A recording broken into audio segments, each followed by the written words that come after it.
Hello, everyone. This is Dr. Garrett Smith, also known as the nutrition detective around these here YouTube parts.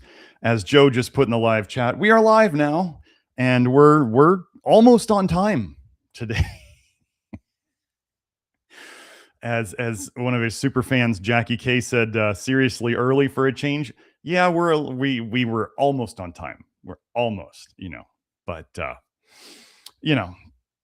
I still commit to being here. I still make it every time, and we're here. So today, what we're going to go over is we are going to go over the research. Actually, you know what? I gotta tell you guys, and I gotta give props to Joe. Joe did some. I don't know what search Joe did on. He did an AI search, but it was about how nickel affected detox stuff, and what it came up with. I probably never would have found it. So what we're going to go over today, what it showed is really how nickel inhibits vitamin A metabolism, if you want to call it metabolism or detoxification, at multiple spots. And it affects all of your body's drug and toxin processing, and it makes it all worse. So I want you to think about this before we get into it. For those of you who have been doing the low nickel diet, and you are getting the nickel detox dumping symptoms, we'll call it, and they suck, and they take about 2 to 4 days to start for most people. Once you've taken out enough of your nickel sources, then it begins.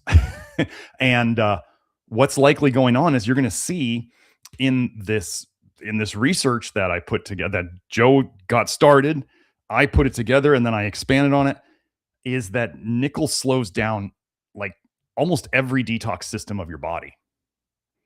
And so when you take out the nickel, what happens? What comes back online? Your entire detox system. So this is a brilliant thing. So I wanted to thank Joe for finding that. And I probably would have looked at it from a different angle, and I would have missed this whole heme oxygenase and cytochrome P450 connection that is going to be gigantic. So on that note, I also wanted to go over one thing that we've caught on to with that it took a while for us to figure it out, and I want to set this up before we do this. First, we're going to have Pectisol and Pecticlear in the shop and the VIP store very soon.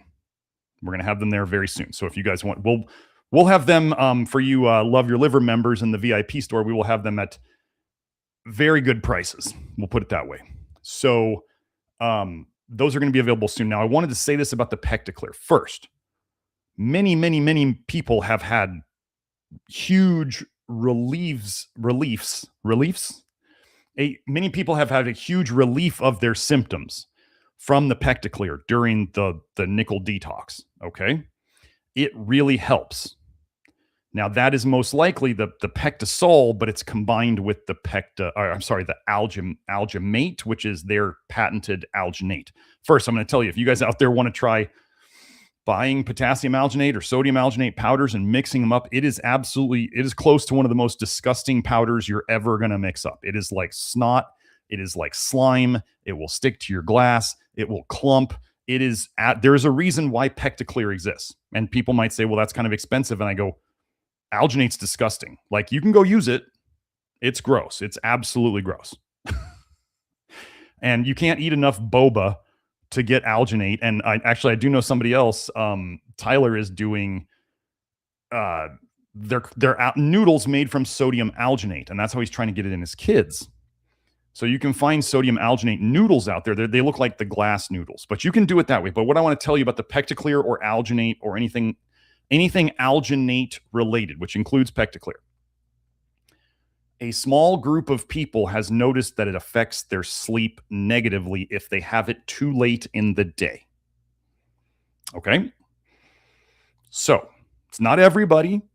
It's some people, and it's when they have it too late in the day. Some people may be too sensitive for it, and the time may not matter. So what I'm telling you is, if you think you might have this issue, move your whatever Pecticlear you're going to take, move it to the morning, maybe midday.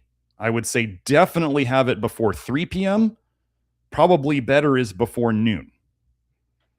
And I wanted to let you guys know that we found this out from feedback we got from some people we know. We trust their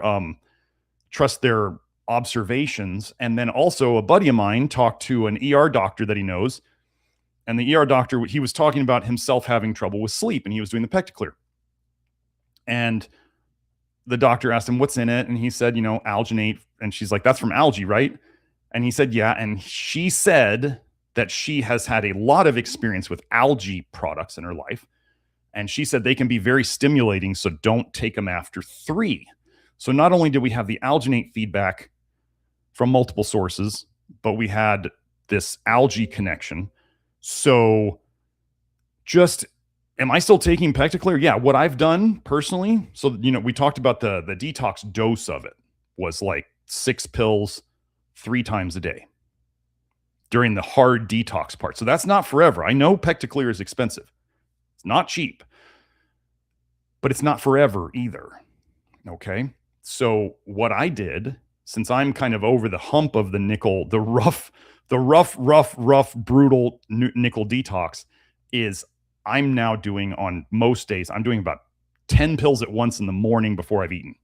So I just did more at one dose. If you wanted to split it up and do 18 pills and do 9 before breakfast and 9 before lunch and have it done by noon, that works too. If you wanted to do, whatever you want to do, that the Pecticlear will generally, or Pecticlear or alginates, if you're going to slog them down, will help during the roughest part of the nickel detox. However, if you are one of the sensitive ones, what's the sensitive ones? It tends to be trouble falling asleep. There may be a little bit of palpitations. There may be some anxiety. So if you're having that constellation of symptoms, especially at night when you're in bed, then the alginate may be part of that. So I think I had a bit of it during it, but it seems to be gone. And now that I've moved the timing of it, seems to be fine. But again, I bought some of the sodium alginate and the potassium alginate, tried it several ways. It's just not, and I'm not picky. Like, if I think something will help me, I will take it. And the alginates were just beyond the pale. It was gross. So wanted to give that quick announcement just to help you guys manage through it. So now let's get into the big research paper. Let me share my screen. Here we go. Okay. Oh, let me do full screen. View. There we go. We'll zoom in a bit for Joe. So, as you guys saw, the title of today is the Detox, Shutdown, Tonsillitis, and Worsens Vitamin A Toxicity. Wait till you guys see how much nickel is in the tonsils. And why, when we went over like braces and tooth decay and stuff like that in the pathogens episode, like, your tonsils are, people talk about them being the immune system guardian of your mouth. I think they're really just supposed to be there as sponges that grab onto stuff you either eat, you chew it, it's exposed to the tonsils. The tonsils are there like a sponge soaking up toxic stuff. Or that if you get to the point where you're a mouth breather because you're so toxic and allergic, then you start breathing over them and they can absorb stuff that way and they become very toxic. So if for any of you out there who, when I go over this toxicity of the tonsils, I want you to, hold on one second. I need to fix something. Hold on.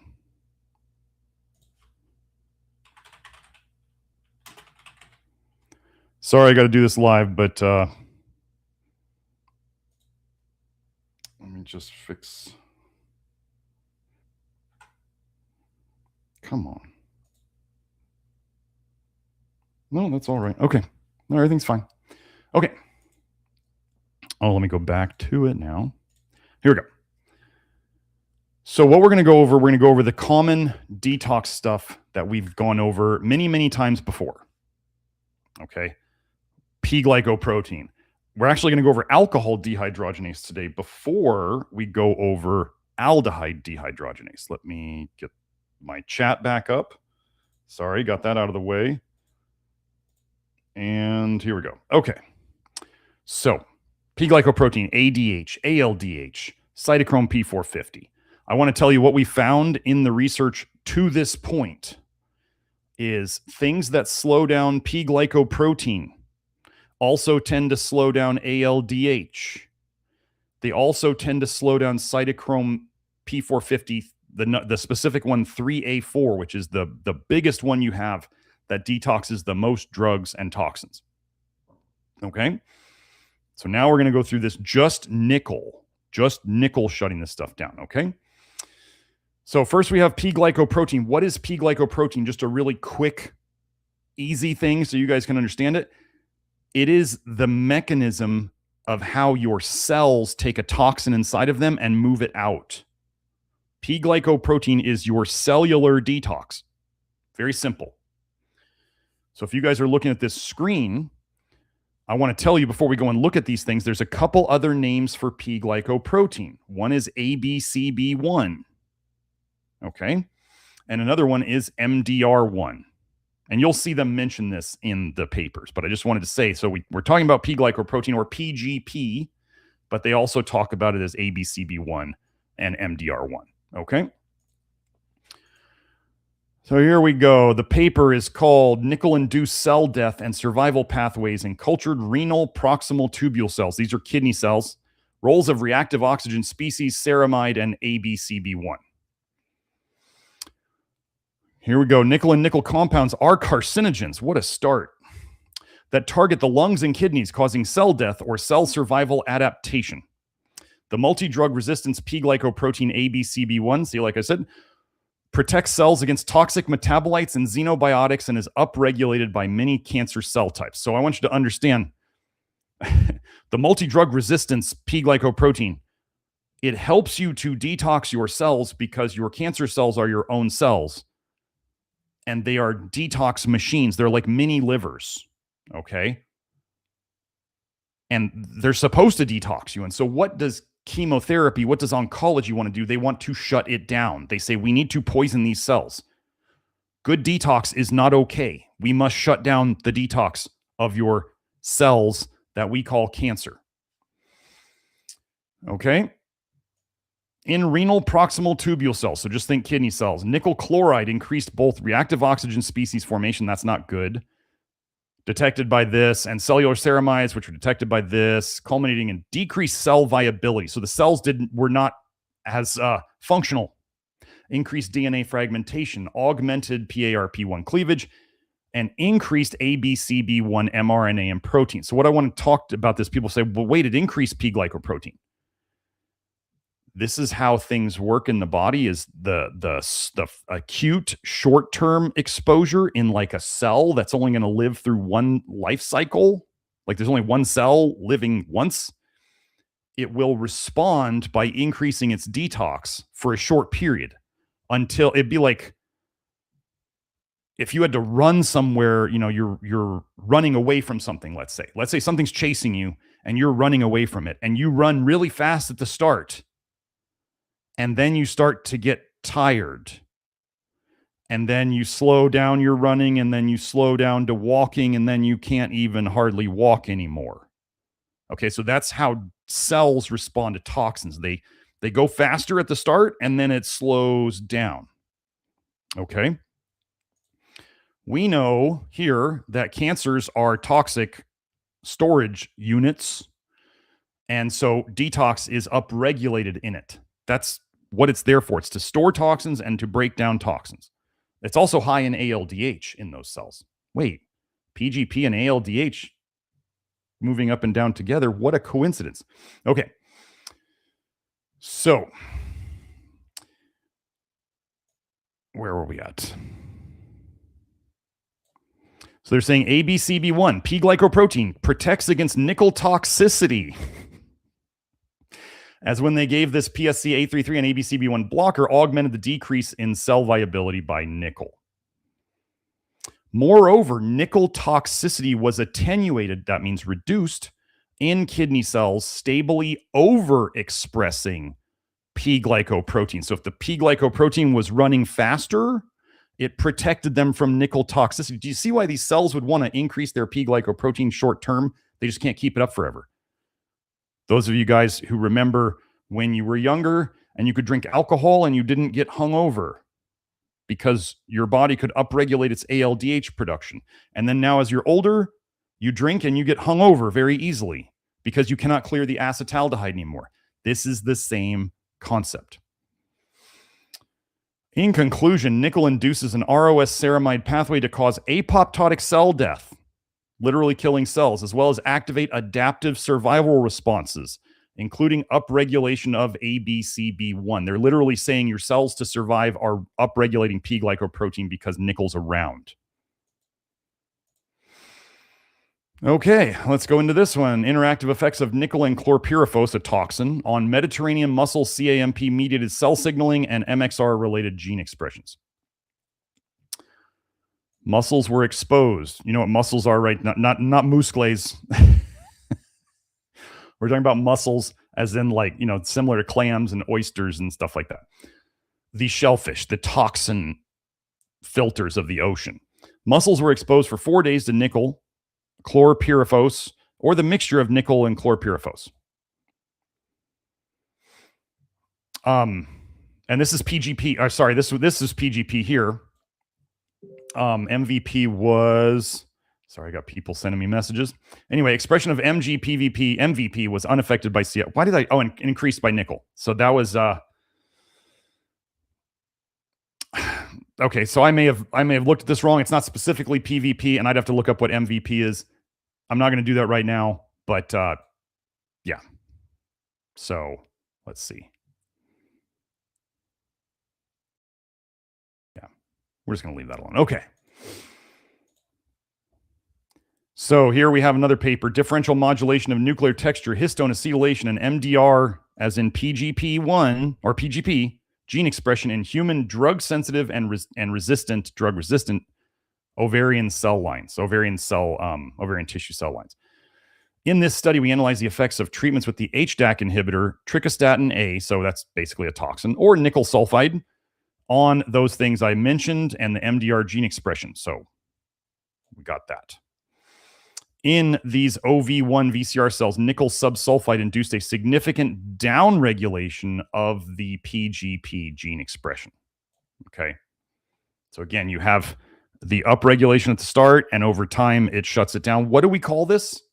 We call this the duration paradox, which is why science has such trouble or purposely doesn't understand things, is because everybody wants it to be the short-term reaction is the same as the long-term reaction, and they are not. They are often diametrically opposed, as in they are the exact opposite. Okay. Alcohol. You drink alcohol, you might feel happier and more energetic, and then what do you feel a bit later? If you don't keep drinking, you feel very, very tired and you pass out. We see these things everywhere, okay, especially with toxins. So let's keep going. Oh, let's go view. Okay, so now we are into ADH. I know most of the time we talk about aldehyde dehydrogenase, which is ALDH, but there's a very special study here on alcohol dehydrogenase. So here's the paper. Active site specifically reconstituted nickel horse liver alcohol dehydrogenase. Insertion of nickel ions into the empty catalytic site of horse liver alcohol dehydrogenase yields an active enzyme with 65% metal substitution and about 12% intrinsic activity. I want you to understand what they just said. They just said putting nickel ions into alcohol dehydrogenase lowered the activity by 88%. So it's active, but it's only 12% active in terms of what it can do. So it took ADH and it reduced it by 88%. Now, what does this mean? Okay, what does ADH do?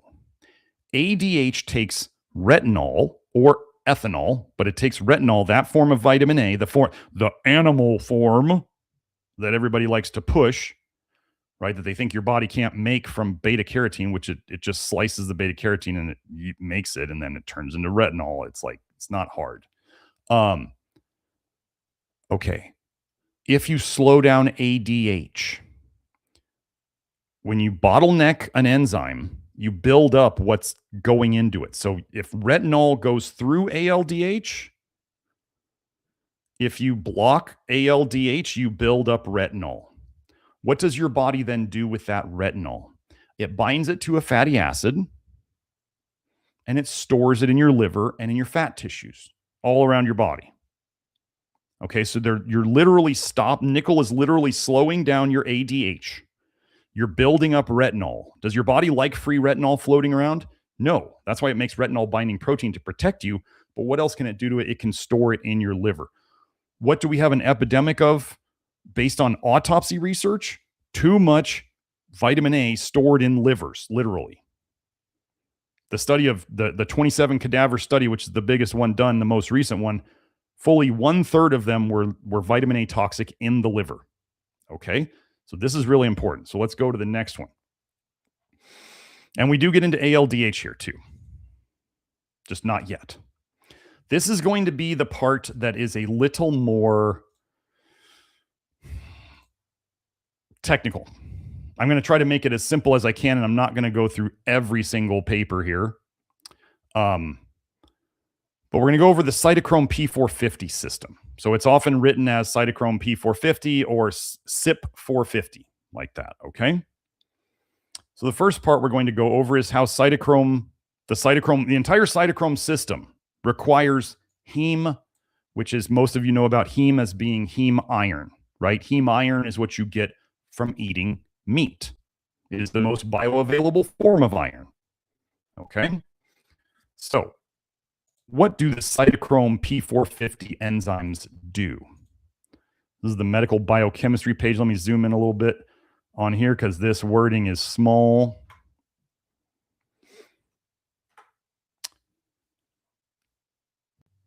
Enzymes of the cytochrome P450 superfamily are all heme-containing enzymes. So I just want you to think about, if something destroys heme, what's it going to do to your cytochrome P450 system? It's going to destroy or reduce or shut down or slow down that system. This should make sense. It can't run. It'd be like your car without spark plugs. You can't run it. It's still there. You just can't run it.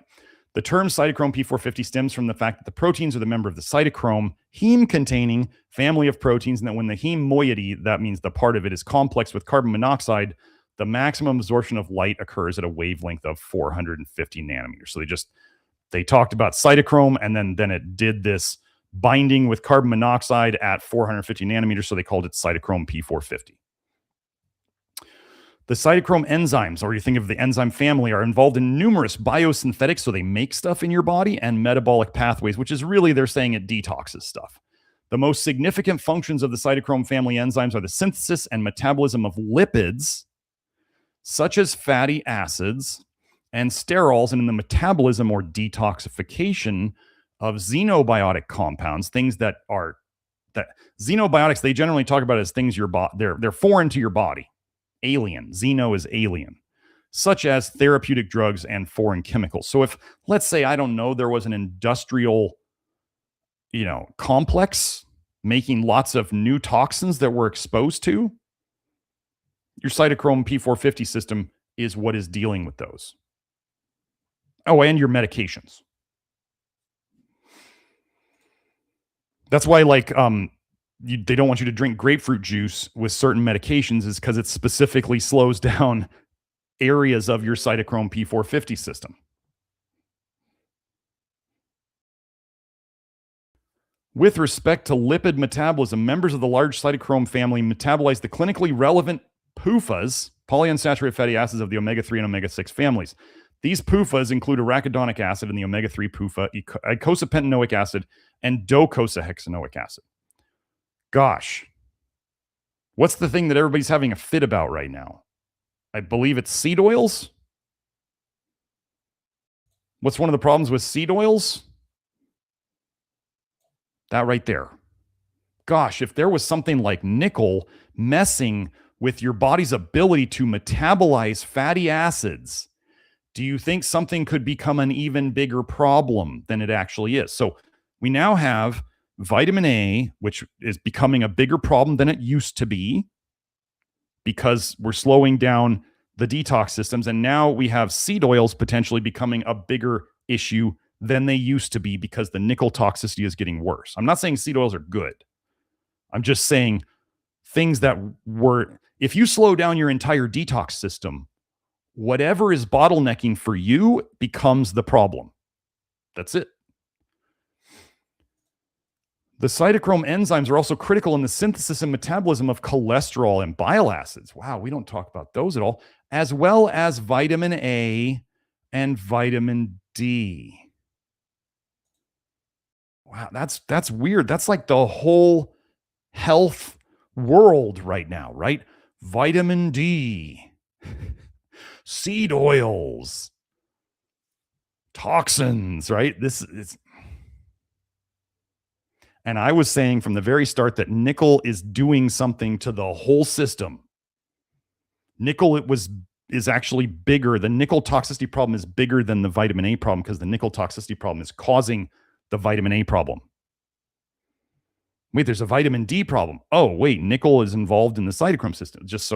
We'll get into it. So remember, cytochromes need heme. So here we have a pretty straightforward paper. Soluble nickel interferes with cellular iron homeostasis, or how the cells process iron. We do need iron. We do literally need iron. So if something's messing, we're not going to say that homeostasis here is a way of hiding toxicity, but can iron become toxic? Yes. Can it be deficient? Yes. Look at what they started this one again with. Soluble nickel compounds are likely human carcinogens. They keep telling us this, but do oncologists ever talk about nickel and the rising amount of nickel sensitivity in the population? No. Why not? Because they can't talk about toxicity. They will not ever talk about toxicity. Here we verify the ability of nickel to enter the cell via the divalent metal ion transporter 1, DMT1, which is the same transporter transports nickel and iron into the cells. That's what they just said.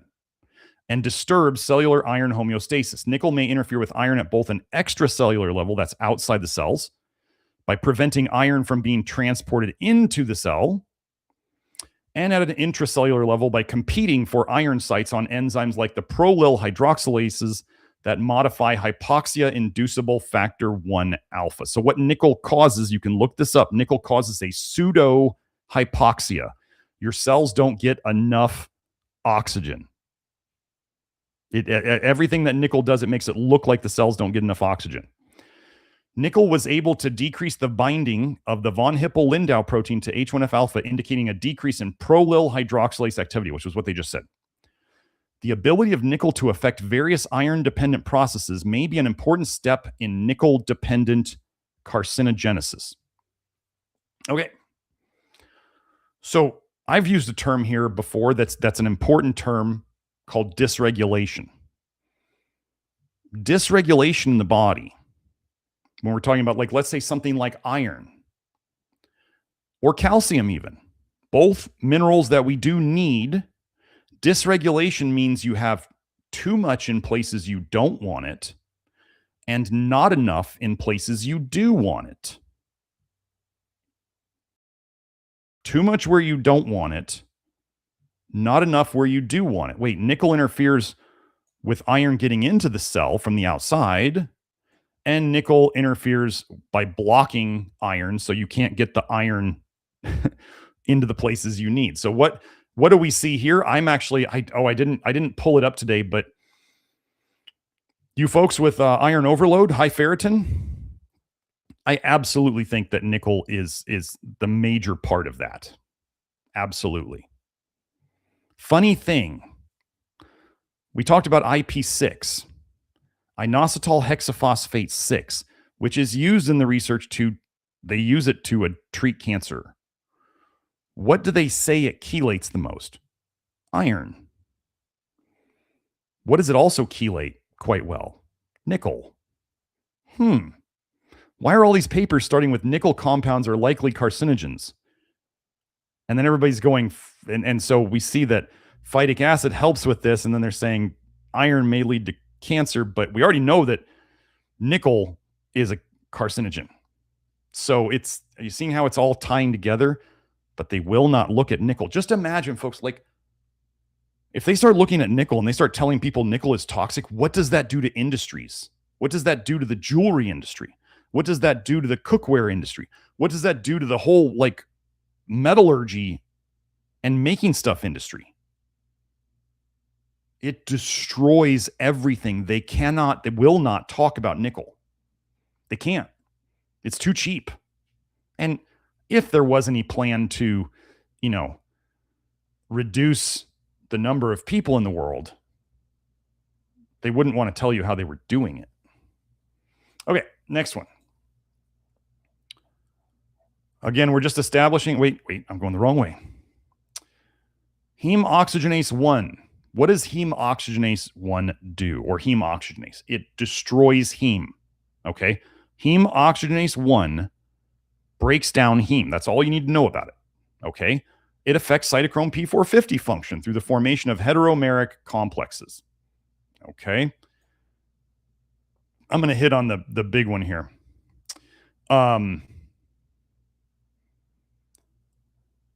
So heme oxygenase 1 and the cytochrome P450s are endoplasmic reticulum-bound enzymes. They're in the cell that rely on the same protein, NADPH cytochrome P450 reductase. So they use the same enzyme to provide the electrons necessary for substrate metabolism or detoxification. Although the heme oxygenase 1 and P450 systems are interconnected owing to their common electron donor, they generally have been studied separately. Because that's what science does, right? They don't want to look at bigger pictures. They want to look at each individual thing. As the expressions of both HO1 and P450s are affected by xenobiotic exposure, toxins change them. Changes in HO1 expression can potentially affect P450 function, and conversely, vice versa, changes in P450 expression can influence HO1. Let's go down here. I think we covered that.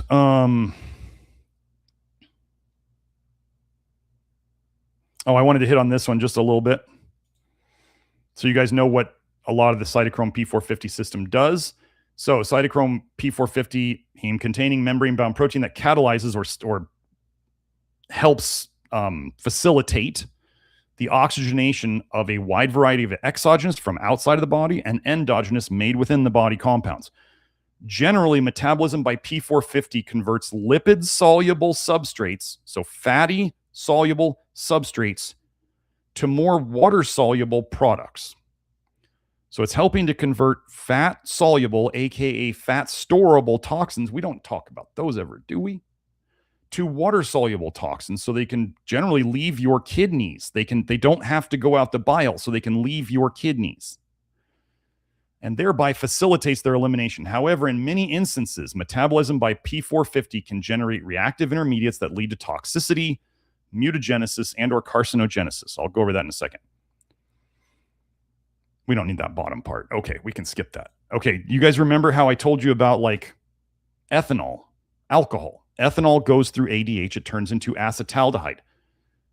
Ethanol is not what kills people or causes hangovers. It's the acetaldehyde that kills people or causes hangovers. So your body is putting it through ADH,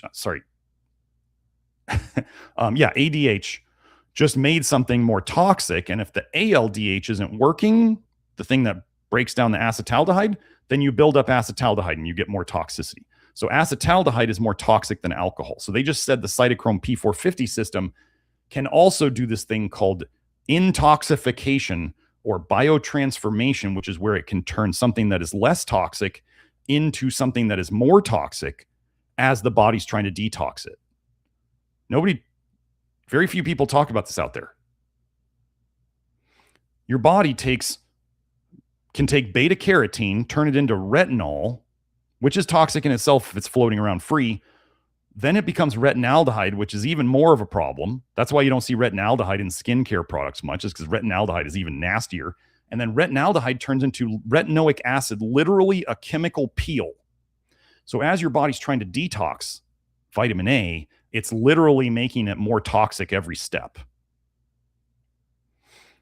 So the cytochrome P450 system can do that too. Reactive, the metabolism by the P450 can generate reactive intermediate steps in between that lead to toxicity, mutagenesis, and or carcinogenesis. That's not good. It's just what happens though. So you want it running fast. That's the idea. You want the whole thing running fast so things don't get stuck. That's the idea. Okay, so let's go over this last part just so we know. The P450s and heme oxygenase 1 share a necessary binding partner in that enzyme we talked about earlier.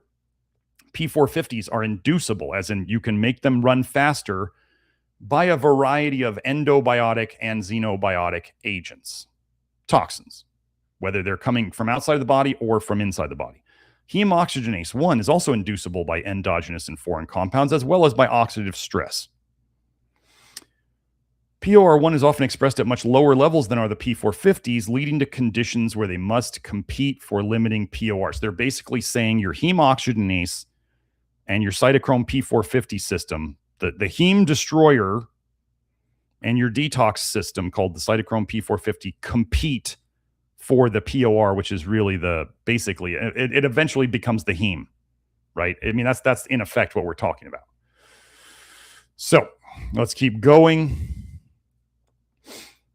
I'm just establishing these patterns so you guys understand that this is really something. Enzymes of heme metabolism. I'm not going to be like a certain person out there who likes to write and use like one reference to support what they're saying.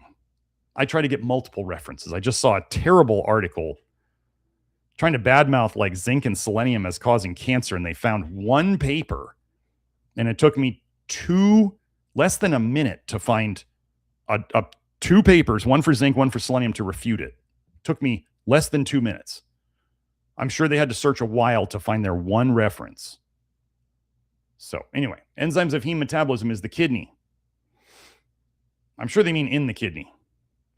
Regulation by trace metals which do not form heme complexes. Okay, so let's just go over this. We'll just hit on this one real quick. Nickel and platinum, I believe, was that what they were talking about? Did they say platinum somewhere? I'm assuming that's platinum. Were potent inducers of heme oxygenase, the initial and rate-limiting enzyme in heme degradation. So, nickel breaks down heme. Again, this is all over the place. I don't even know if we need to read this, the whole thing. Nickel induction of microsomal heme oxygenase activity in rodents. It induces the breakdown of heme. Nickel makes you break down heme. For all of you who have been anemic for a very long time, you can take tons of iron and it never works. Your body is having trouble converting it into heme. Or maybe it's doing it and the heme is being destroyed faster than you make it. Nickel is definitely involved. If you've had anemia for years, decades, whatever, nickel is absolutely involved. Absolutely. Oh, I wanted to hit on this one. Okay, sodium diethyl dithiocarbamate enhanced the nickel induction of renal heme oxygenase activity, 3 times greater than nickel chloride alone. I'm going to do my best to get this right off the top of my head. Disulfiram is a drug that is specifically used as an ALDH inhibitor. That's what it does. It is often given in the research, at least it used to be, for nickel toxicity because they thought it chelated nickel. Okay, disulfiram breaks down into 2 of these, I believe. I believe that's how it works. So 1 disulfiram breaks down into 2 of those molecules.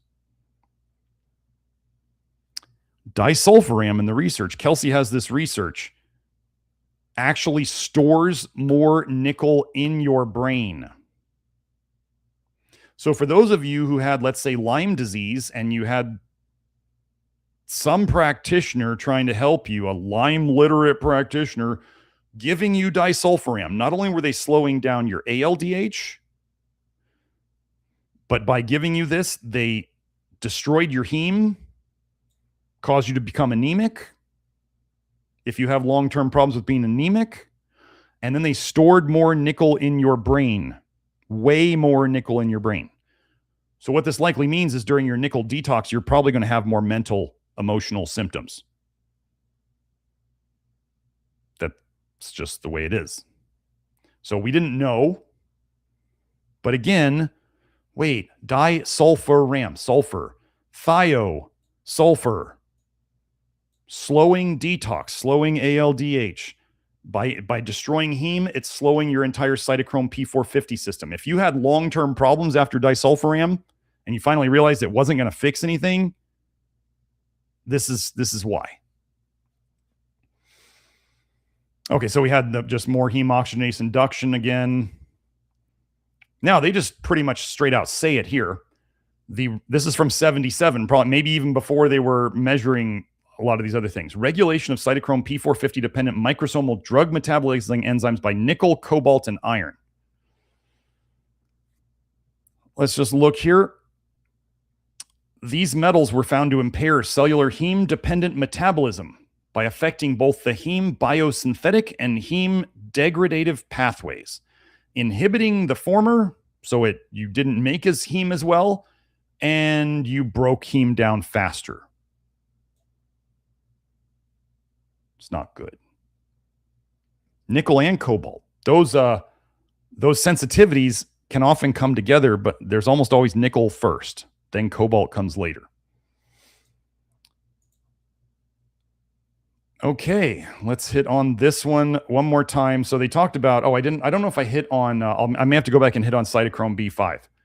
Responses of hepatic, that's liver, xenobiotic metabolizing enzymes of mouse, rat, and guinea pig to nickel. So we're getting more species here. Okay. So nickel was administered to the animals 16 hours prior to sacrifice. Nickel significantly inhibited that's not one of the enzymes we talk about, EMND, AMND activities, and decreased cytochrome P450 as a whole.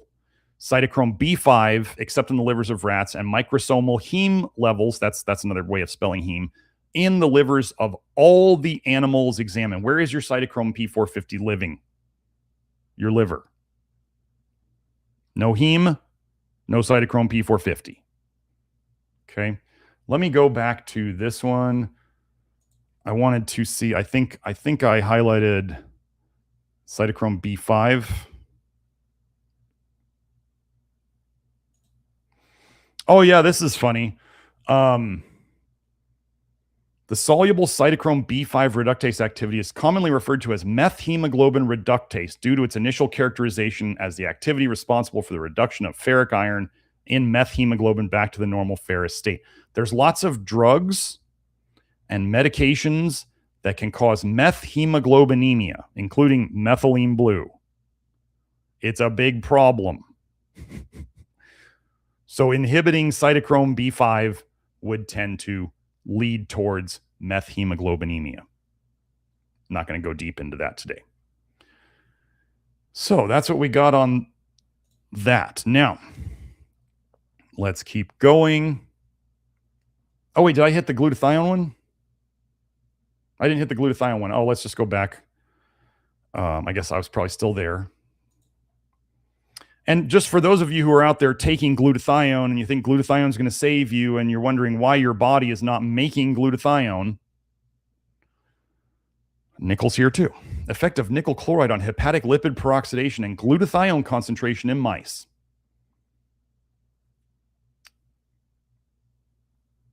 Let's see. Intraperitoneal administration of nickel chloride enhanced hepatic lipid peroxidation. That's a bad thing. That's fatty acids oxidizing.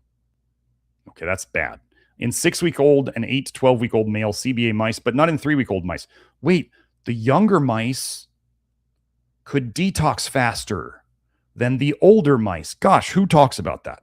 Nickel chloride administration depleted hepatic glutathione in 8 to 12-week-old mice, but not in younger age groups. After 300 micromoles, nickel nickel chloride per kilogram mortality. It killed the mice, occurred among 8 to 12-week-old mice, but not among the younger mice. Stimulation of glutathione synthesis by administration of this probably toxin reduced nickel chloride-induced mortality and HLP. What was HLP in here? There, hepatic lipid peroxidation. So when they stimulated glutathione artificially, they saw less nickel damage. So your glutathione was trying to protect you from the nickel damage, but nickel reduces your glutathione at the same time. It uses it up. So do you need to take glutathione? Have I ever really used, people ask me, do I use glutathione? I go, no. We fix the reasons why your body's not making it. You remove the toxins and your body doesn't have to use so much glutathione to fight this stuff. Okay, let's go into, we got that. Oh, now we get into vitamin A's. Okay, so remember, nickel slows down ADH. That means that's backing up retinol, which then gets stored in your fat tissues in your liver. And it's why if you were to go and watch liposuction videos, the fat that these doctors are literally pulling out of women is orange these days. It's often very, very yellow or orange, like when people brag about their egg yolks being really, really yellow or really, really orange. I don't want that. So cytochrome 26 and retinoic acid. So what happens between this very specific cytochrome P450 and retinoic acid? What does it do? So we have biochemical and physiological importance of the cytochrome 26 retinoic acid hydroxylases. Cytochrome P450 family, 26 enzymes contribute to they're saying 26 enzymes in the cytochrome family contribute to retinoic acid metabolism and homeostasis in humans, mammals, and other chordates. The 3 cytochrome 26 family enzymes, 26A1, 26B1, and 26C1, have all been shown to metabolize, aka detox, break down, change the form of it. All trans-retinoic acid, that's your retin A, which is in your body. If you eat vitamin A, you got this in your body, as well as 9-cis-retinoic acid. This is called alitretinoin. This is chemotherapy. It is also found in your body if you eat vitamin A. And 13-cis-retinoic acid. This is called Accutane or isotretinoin. This is also found in your body if you eat vitamin A. And this is all in the literature. Isomers and primary metabolites, 4-hydroxyretinoic acid and 4-oxoretinoic acid with high efficiency. So these 3 cytochrome enzymes process your retinoic acids. All 3 cytochrome enzymes are inducible by treatment with ATRA, as in retin A, tretinoin, in various prenatal and postnatal tissues and cell types. Remember, tissues and cells are one lifespan. They're not like reproducing. So one lifespan, just remember the guy running and then he gets tired and he slows down and then he's walking and then he can't run, he can't move anymore. Okay, so one cell is like the running burst. That doesn't tell you what's going to happen 20 cell turnovers down the road. Okay, but it's inducible. So they're saying literally when they put the poison in the cell, your body upregulates the poison processing. It's not to create homeostasis. It's to get rid of it. Why would your body, if the cells needed retinoic acid, why would they immediately try to start breaking it down and getting rid of it? Oh, nevertheless, data is emerging describing a variety of human genetic variations in the cytochrome 26 enzymes that are associated with different pathologies. Why did I highlight this? Because your detox system may be faster or slower than other people's genetically. Maybe genetically you realize that you run faster than other people, or you don't run as fast as other people genetically. So your detox system is, the very base of it is determined genetically. Okay? That's what I just wanted to say here. So cytochrome 26 family processes retinoic acids. What would happen if we slowed down the entire cytochrome P450 family that includes these? Are you going to get rid of retinoic acid very well? No. And just one more just to hammer it home. Cytochrome P450 is in the regulation of cellular retinoic acid metabolism. Oh, I want you to remember that. So one of the ways that they're going to do this, I want to remind you guys, one of the male contraceptive pill. I'm telling you, the different vitamin A's do damage in different ways.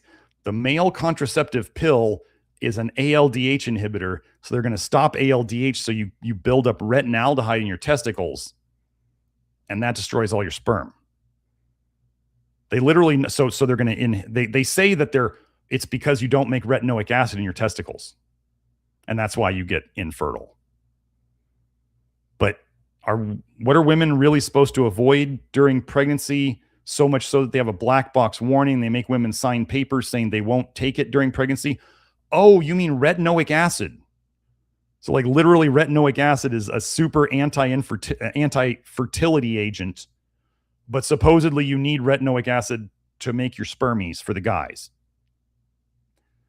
They stop the ALDH, they build up retinaldehyde, and it ruins your fertility. It ruins your whole health. That's an ALDH inhibitor. What's another ALDH inhibitor? Disulfiram. Do you know that there's an entire category? You guys can go look it up. Disulfiram-like reactions. And they put tons of drugs on this list that cause disulfiram-like reactions. What does that mean? They're likely slowing down your ALDH, and they're causing you to become toxic with aldehydes. We'll get to why this is important in a second. Okay.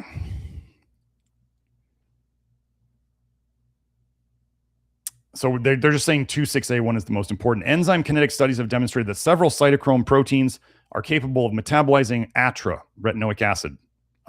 However, that's the chemical peel, just so you know. That is specifically the yellow peel, dissolving cell layers on people's faces. However, it is likely that cytochrome 2,6-A1 plays the major role in retinoic acid clearance. Thus, pharmacological approaches, this is what they want to do to you. Thus, pharmacological approaches to limiting the activity of cytochrome 26 enzymes may extend the half-life of retinoic acid and could be useful clinically in the future. They want you to not be able to break down retinoic acid, and they think it's going to do things for you. Oh, it's going to do things all right. Now, what does this mean? So now we're going to get into, so we just talked about the cytochrome 26 enzymes and how they clear, detox, get rid of retinoic acid. Okay. So if those enzymes are not running well, what's going to build up behind the bottleneck? Retinoic acid. What happens when you get too much retinoic acid? It slows down your ALDH enzyme, which is what turns retinaldehyde into retinoic acid. So see, you got a bottleneck here of retinoic acid. That's building up. And then you got ALDH here, which is what makes it.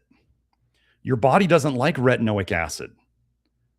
So if there's too much of it, it slows down ALDH. So you don't make as much retinoic acid. So then you build up more retinaldehyde and everything back behind it. Are you starting to see how the vitamin A toxicity epidemic has been created, but it's not necessarily everybody had an excess of vitamin A. It's the nickel playing a huge role in slowing down the whole thing.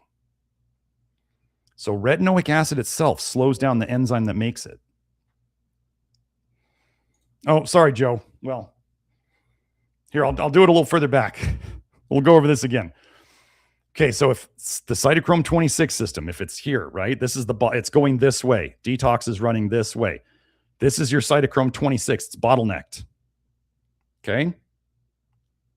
You're building up retinoic acid. As I'm about to go over, when you build up retinoic acid too high, it slows down ALDH or retinaldehyde dehydrogenase, if you want to call it that. It's the same thing.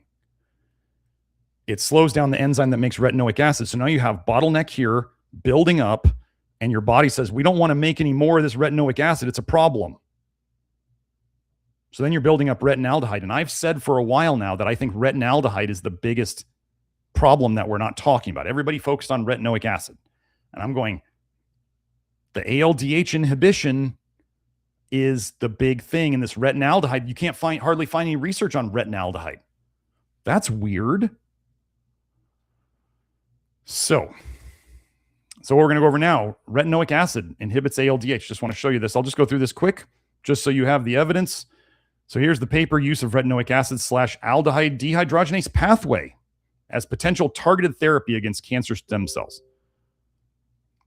Joe asked, they don't test for retinaldehyde. No, there is no test for retinaldehyde that you can get. There's no test for retinoic acid that you can get.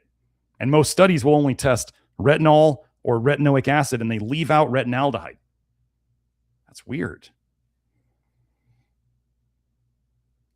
We discuss our observation that ATRA and other retinoic acids can suppress ALDH activity and decrease different ALDH isozyme proteins. Okay, so we got that one. Let's just hammer this. All trans-retinoic acid reduces cancer stem cell-like mediated resistance to gefitinib in NSCLC adrenocarcinoma cells. Okay. Treatment with ATRA was found to significantly reduce the increased expression of ALDH1A1. ATRA could directly inhibit active ALDH1A1 as compared to DEAB. Okay. And retinoic acid modulates retinoic dehydrogenase 1 gene expression through the induction of interaction. These data support a model in which high retinoic acid levels inhibit RALDH, retinaldehyde dehydrogenase 1. It's all the same aldehyde dehydrogenase family, folks. Some papers call it ALDH, some papers call it retinaldehyde dehydrogenase if they're focusing on that. By sequestering this through its interaction with that, okay? I may not even read the line on this one. Feedback inhibition of retinaldehyde dehydrogenase gene by retinoic acid through the retinoic acid receptor and this binding protein. Okay? And finally, literally the title, retinoic acid downregulates aldehyde dehydrogenase and increases cytotoxicity, cellular toxicity of this toxin and acetaldehyde, which comes from alcohol. Well, that would also kind of include retinaldehyde in that conversation too. But why didn't they study retinaldehyde in this paper? So retinoic acid downregulates aldehyde dehydrogenase and increases the toxicity of the aldehydes that are building up behind it.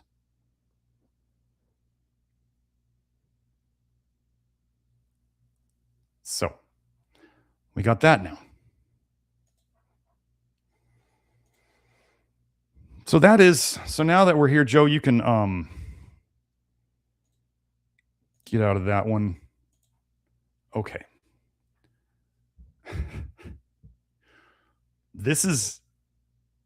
I used to wonder, people have asked this and rightfully so. People said, why didn't people used to get so toxic in vitamin A?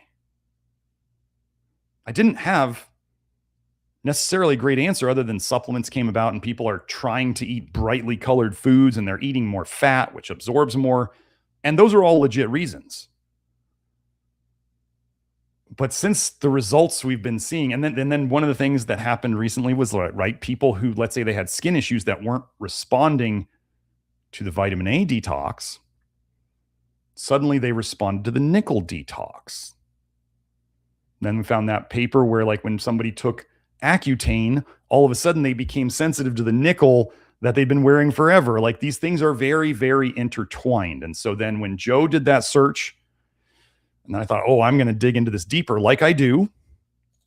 And here we are now with nickel inhibits the enzyme ADH that turns retinol into retinaldehyde, which means it would tend to store more in your liver and your body fat.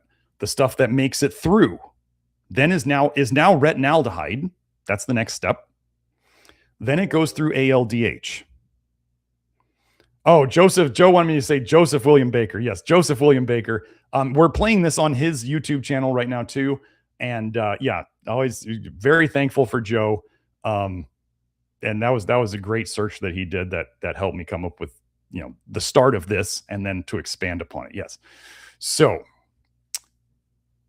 let's see, where were we? Oh, so we have the retinaldehyde stuff that makes it through ADH, then becomes retinaldehyde. It then goes through, if it makes it through ALDH, which we've been getting people better. Many people are getting better with what we did before, where we were avoiding vitamin A and trying to get rid of the toxic bile and all of that stuff. People were getting better because the vitamin A is literally a toxin. And if people were already nickel toxic, they're building up this vitamin A. They can't get rid of it. So then the vitamin A becomes a bigger problem than it used to be. Okay. So then you got retinaldehyde going through ALDH. We work a lot on fixing ALDH. But then it goes through ALDH, which may or may not be inhibited. It goes and makes retinoic acid, right? And then as we just went over, cytochrome 26, well, nickel destroys heme. You need heme to run the cytochrome P450 family. Cytochrome 26 family is the one that breaks down retinoic acid. Nickel shuts down the heme, that shuts down the cytochrome 26. You build up retinoic acid. Then you have what's called feedback inhibition of ALDH. So then you're going to block the ALDH from the retinoic acid, and you're blocking the retinoic acid escaping. And then we have this giant cluster F of your detox system, all connected to nickel. So that was fun. Now I got a couple more fun things to go over. This is not going to, as I literally mean this is not going to be a 4-hour live stream. I told Joe that at the start and he kind of laughed at me and I was like, no, I'm serious. Anyway, so we got some other fun things. I wanted to throw in some other things that I had mentioned. So let's get back to, oh wait, this is the wrong, sorry, Joe. Let me go to the right one.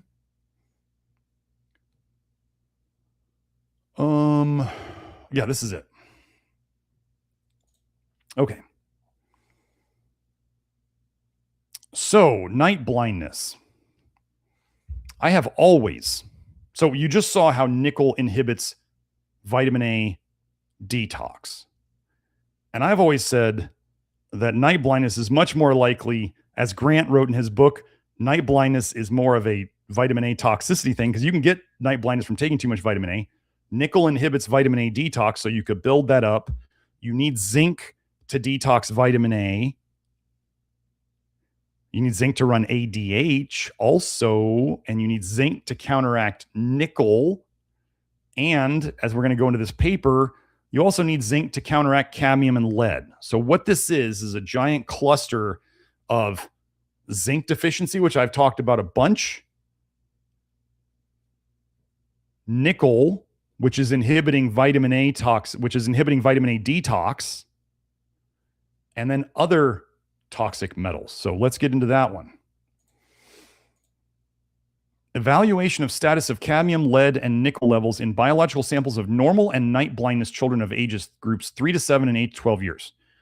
Now, if you look at these names, you can probably guess that these kids are not eating much meat. So they looked at cadmium, lead, and nickel in the scalp, hair, blood, and urine of night blindness children aged 3 to 7 and 8 to 12 of both genders.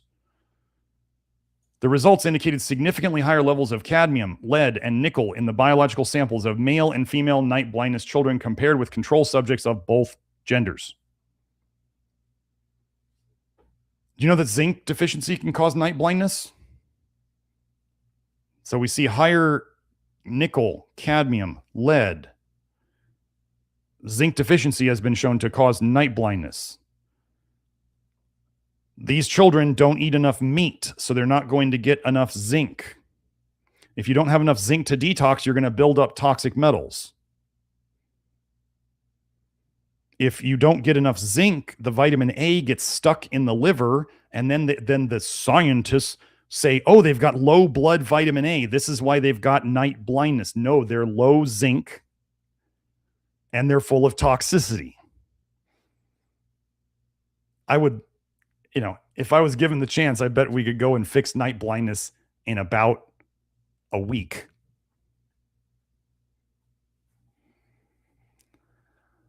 But that's not what they're interested in. So that's night blindness. Again, we always keep connecting it to zinc deficiency, vitamin A toxicity, and then other toxic metals. The other thing that we've seen is that you can connect the lack of smell, anosmia, to zinc deficiency, cadmium toxicity, copper toxicity, and now nickel toxicity. I think we did that another week. So wait, zinc deficiency, cadmium toxicity, copper toxicity, nickel toxicity. What mineral do you need to fight against these three more toxic ones? Oh, you need zinc. Wait, so you mean they all cause the same lack of smell? That's weird. These things all make sense. When we look at too much toxicity and fixing deficiencies, correcting deficiencies, getting the right nutrients. If you believe the people out there who are the copper copers and the copper crazies who are saying that zinc is causing too much zinc supplementation is causing all the problems in the world, good luck with that. Have fun with that. Come back here when you realize they're 100% wrong. Okay. Now, here's a funny thing. Actually, I'll try to get back to this chat. Somebody was asking, why does the nickel detox cause stomach symptoms? Like nausea and stomach symptoms and digestive symptoms? Because there are two main places where nickel is stored first and the most in the body, and that's the skin and the gut, which is really funny because in alternative medicine, they say, oh, your skin problems reflect your gut problems. Maybe that's because both of them store nickel there the most. But so we know about ginger, right? Ginger helps nausea. So Wardy Harmon brought, I believe it was Wardy. If it wasn't Wardy, it was Megan Stevens. I don't remember. We have a group chat, and one of them sent this to me. Ladies, I don't remember which one of you it was, and I'm not going to go look it up now, but one of you sent this to me, and I'm really grateful for it. I think it was Megan now. Megan was having some nausea issues on the detox, and she found this research. Okay, so mitigation potential of zingerone. Where do you think that comes from? Well, it comes from ginger. And rutin on toxicity mechanisms of nickel to zebrafish based on morphological DNA damage and apoptosis outcome analysis. So how are we tying this together? Nickel detox especially, or nickel toxicity, tends to cause GERD, nausea, all sorts of your stomach problems. Ginger is well known to help reduce nausea and some other stomach issues. These results showed that nickel is toxic to developing embryos via acting different mechanisms. In conclusion, we observed that zingerone and rutin have a greater effect on physiology, DNA damage, and apoptosis than gross morphology, with a significant ameliorative effect. Zingerone was ameliorating the nickel toxicity damage. Now, am I saying to go take rutin? No, I'm not saying that. And do I say you need to go take ginger during the detox? No, but if you were having a lot of stomach problems and you knew it helped, you could. But that's up to you. It's not something we're going to push. Okay, so we got that done. Now, one of the things I talked about last week was underwire bras causing nickel problems. So underwire bras, ladies, you know, they're not comfortable, right? And they often tear and break through the sides, right? But you literally, I'm going to be a little blunt here, right? Ladies, you get a lot of underboob sweat, right? This is just how it happens, right? You got skin on skin, you're going to sweat there. The sweat goes through the bra onto the nickel, dissolves some of the nickel, and then that comes back through, like you've got a little water connector between the stainless steel and the underwire and your skin. It's going between the two. It doesn't matter if the underwire is still completely in the bra. So a brief report from pediatric dermatology. So they have a picture here of nickel-associated brassiere underwire dermatitis. So the nickel is literally coming through the bra, because this is not where the underwire tears through, right? It tears through on the sides. Abstract. Underwire braziers with metal rim supports are a potential source of nickel exposure to consider. Awareness and avoidance of such may also help prevent nickel sensitization. Wait. Avoidance of exposing yourself to nickel can help you avoid nickel sensitization. No, it's nickel toxicity. It's always been. Again, they keep trying to make this excuse of sensitization and nickel allergy. It's not. It's just that person's gotten too toxic in nickel. And then they get, let's say, eczema, and they can either reduce their vitamin A or they can reduce their nickel, and they can potentially get rid of the eczema because they're all connected now. You understand? So, again, piercings with nickel-releasing jewelry have long been considered a major exposure source for sensitization in children and women. It's toxicity. So anyway, ladies, I would stop wearing underwire bras if you are determined to keep your health and potentially not get breast cancer, because I think I went over, if I didn't go over it before, I'll go over it in a future one, but nickel and breast cancer are definitely connected. So let's go into something that was out there a long time ago.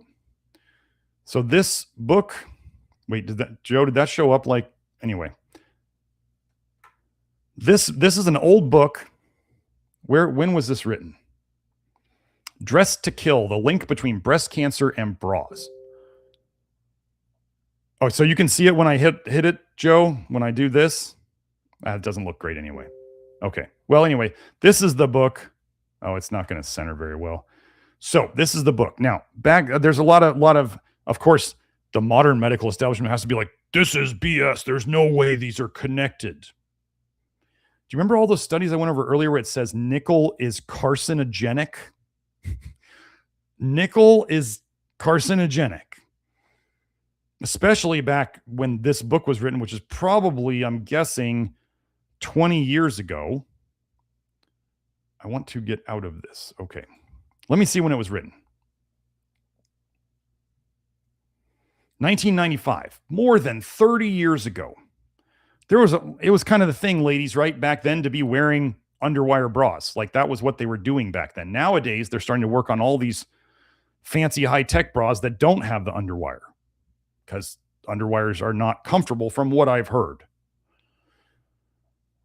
So they wrote this book about, the bras are inhibiting the lymph flow of the breast. And I think the author stopped wearing bras and started massaging her breasts, and she got rid of the lump in her breast or whatever it was. And then they started doing this research. Well, what if you're literally just putting a toxin into your skin, and maybe the massage helped her, maybe it didn't. She just removed the nickel.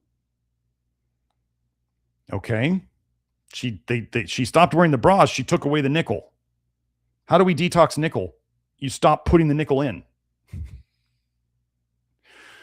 So these observations are likely connected. They're just looking at the wrong thing. So am I a huge fan of bras? Not really. But ladies, if you're going to wear them, I mean, that's your choice. Just don't have nickel in them. So, oh yes, let's get to this one now. Nickel and the tonsils. So here we are. Nickel and the tonsils. This is going to blow your mind. Let me get to that window.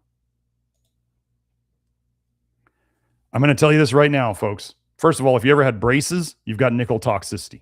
Second, if you had to have your tonsils out, you're very nickel toxic. Okay, so what I did first, actually, that was the wrong one. This one. So I've been over, I think I went over these papers, or at least this paper before. Let me make it a little bigger before Joe yells at me. Reference values for nickel concentrations in human tissues and bile. So they went over all these tissues, and I was pointing out, like, we have lots of people, especially women, with thyroid problems and adrenal problems. Hypothyroid and adrenal. Well, let's look at what has the most nickel storage by concentration in the body? Well, we've got lung at 173, thyroid at 141, adrenal at 132, and then the next closest is kidney at 62. Like a third of the lung and less than half of the adrenal. Do we have a lot of people out there who are tired? Okay, so these were dry weight. Okay, so they dried out the glands or the organs, and then they ground them up and they analyzed them and they weighed. They weighed them before they ground them up, right? Okay. And they wanted to say here, they provide the first demonstration that nickel concentrations in thyroid and adrenal glands are approximately equal to those in lung and are higher than in the other organs. And it also suggests that you get rid of nickel through the bile because that's how your liver poops out poisons. Yes, that's true. So now let's go to this next paper. I think Kelsey found this paper. Nickel content of human palatine tonsils, analysis of small tissue samples by flameless atomic absorption spectrophotometry. So now, this does not compare right directly. We're going to go over that. They were talking about nickel contamination from the surgical instruments, so they were trying to avoid that. The mean or average concentration of nickel in 15 tonsils, I believe these were people who had, nickel workers. 15 tonsils was 13.5 micro nanograms per 100 grams wet weight. So they didn't dry it out. So we got to figure out how to compare them. The mean nickel concentration in 8 different samples of the same tonsil was 5.6. So they had one tonsil and they took 8 samples from different areas. Okay. So what I did, so I'm going to admit this. I went to ChatGPT and I said, give me your best estimate from the data that's out there of how I can compare dry weight to wet weight of human organs, human glands.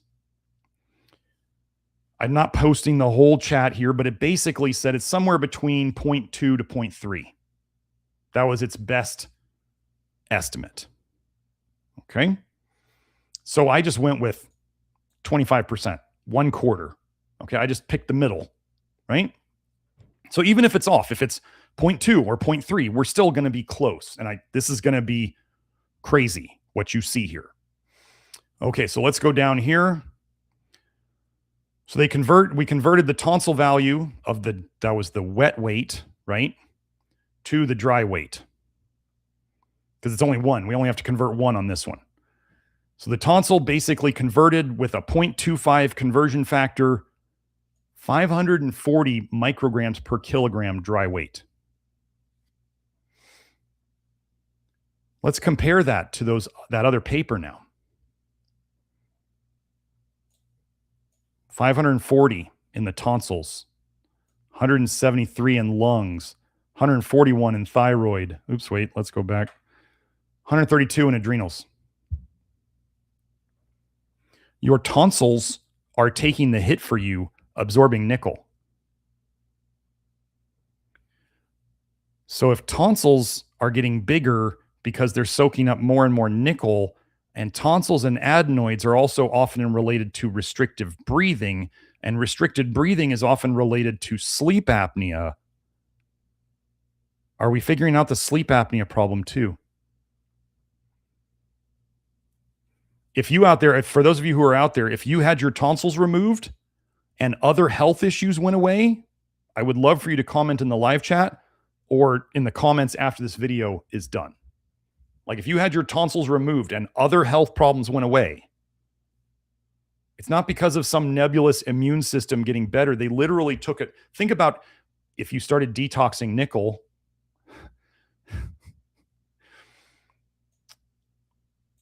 What's going to come out? Where's it going to come out of a lot? What's that nickel cough again?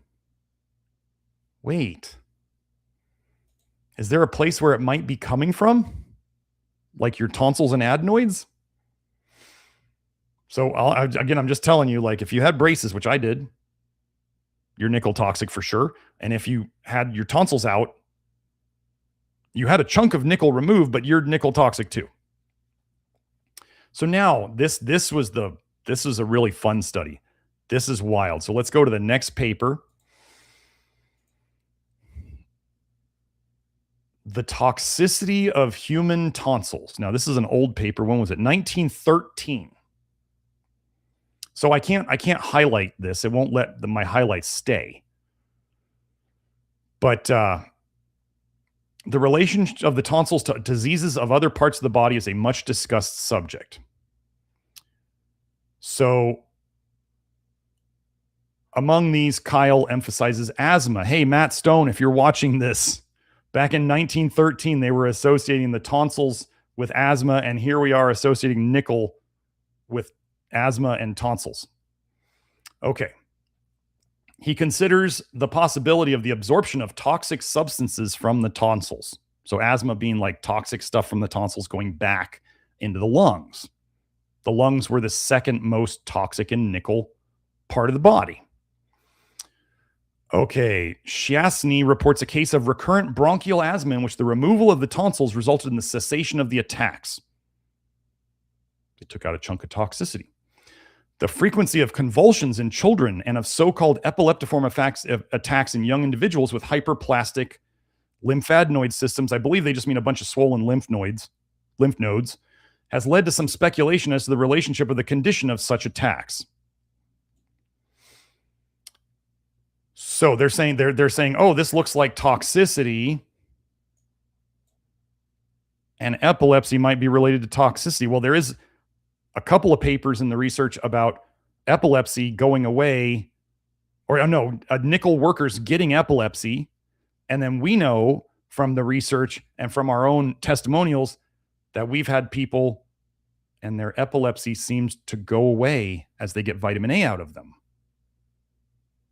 Wow, the same toxin connecting again. Okay.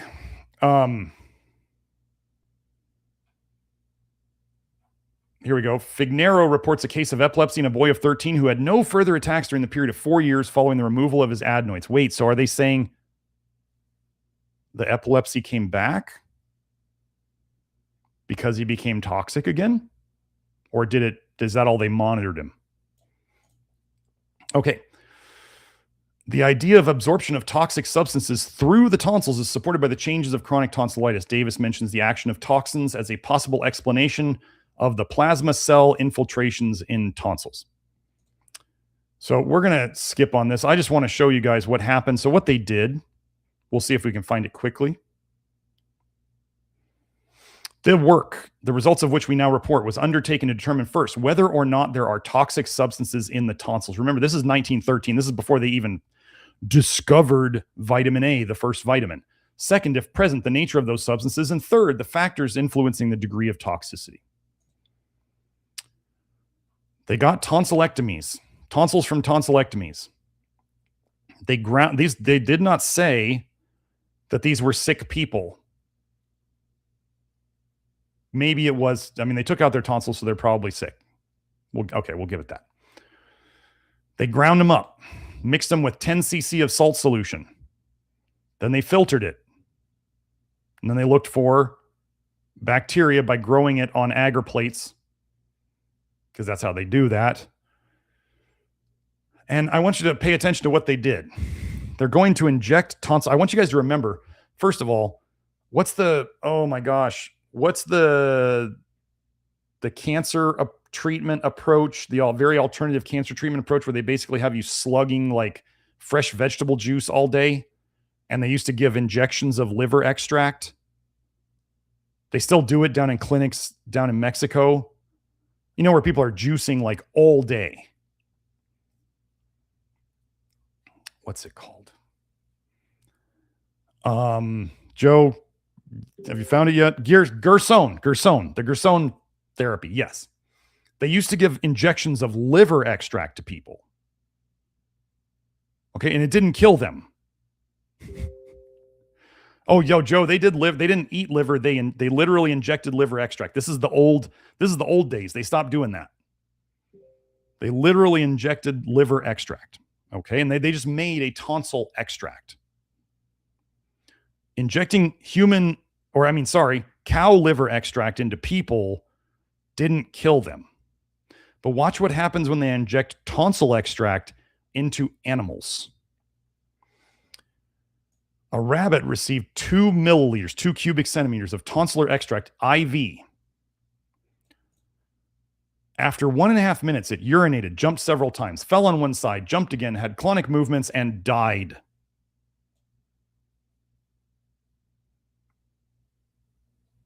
A guinea pig received 4 cubic centimeters of extract intravenously. Sneezing followed by convulsions within 30 seconds after injection. Temperature after 1.5 minutes, 100.7. Respiration ceased after 2.5 minutes. It died.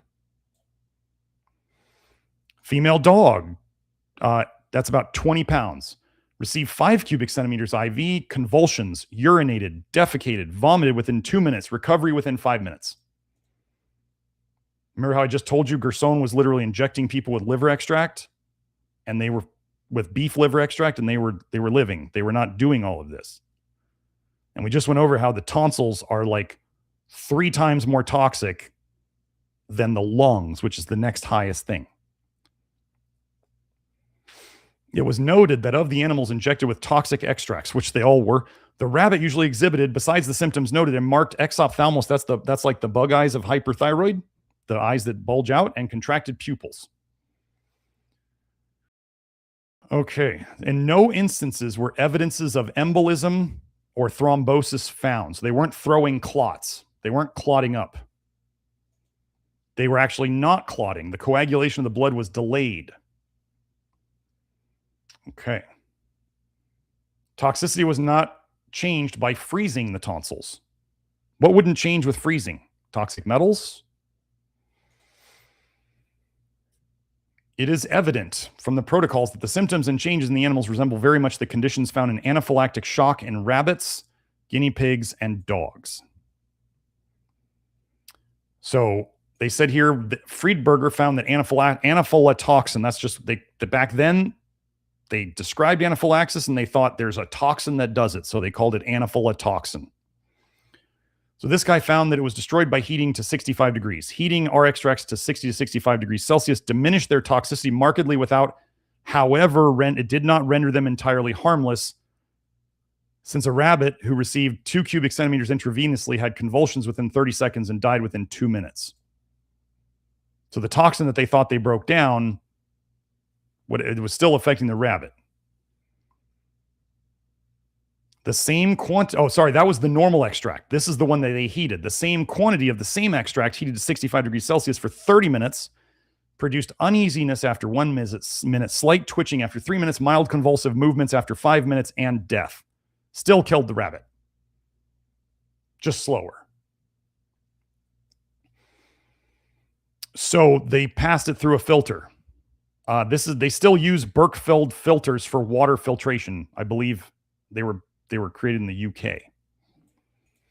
So they ran it through a filter. Then they injected it. A rabbit that received only 1 cubic centimeter IV.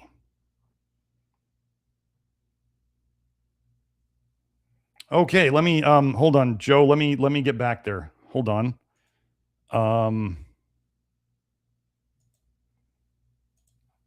Okay, Joe put up that comment. Okay, my daughter had her ears pierced around 12 and they got infected. Then she got constant tonsillitis for 1 year. Her tonsils got hemorrhagic and had to be removed. No more health issues. I mean, think how close your ears are to your tonsils, right? I'm guessing the lymph like almost drains practically right there. It's all in the same area. So yeah. And so when they freeze the tonsils, I don't know if you guys have heard of that over in Europe. There's some I don't know what the word for them is, but there's some doctors who freeze the tonsils there. What would freezing the tonsils do? Well, it definitely slow the metabolism in them. Might kind of lock the stuff inside. Let's say they don't start moving anymore. They're not really pushing stuff out anymore. I don't know. But is it doing something to the toxicity that is in those tonsils? Yes. So, yeah, very interesting. Let's keep going. So they passed it through a filter. Rabbit died within a minute. Guinea pig got the same dose as the rabbit intracardially in the heart and showed jerky respirations. Guinea pig got 1 centimeter and showed no symptoms. So the bigger the animal got, look, rabbit was the smallest, died in a minute. Guinea pig got the same amount, had symptoms. And then another guinea pig got 1, and then it showed no symptoms. Oh, so this one got it in the heart and showed respiration, breathing difficulties. One got it IV, which spreads it out faster and showed no symptoms. So the more they spread it out, or the bigger the animal gets, the more they can take the toxicity. Not infrequently, as is also illustrated by this result, it was found that some extracts which were fatal for rabbits were far less toxic for guinea pigs. So then they said Friedberger and Hartog have also shown that hypertonic, as in stronger than, more concentrated than the salt concentration of the fluid they're putting it into in the body. So they're putting in like a slightly more concentrated salt solution into the body than your own like blood or your own fluids. Okay. Previously injected, so they put this into the animals first, protected them against anaphylactic shock. Injecting animals with sodium water protected them from anaphylactic shock. That's interesting. Hypertonic salt solution also protects animals against the action of tonsil extracts. They're both toxicity problems.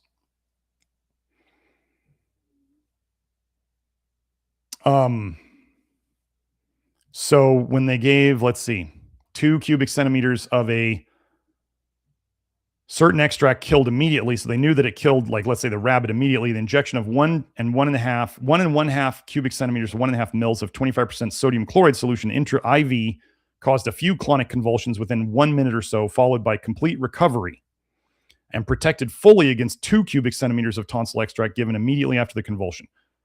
What's it doing? I don't know. Can we use something, something else to protect against something else? Yeah, of course.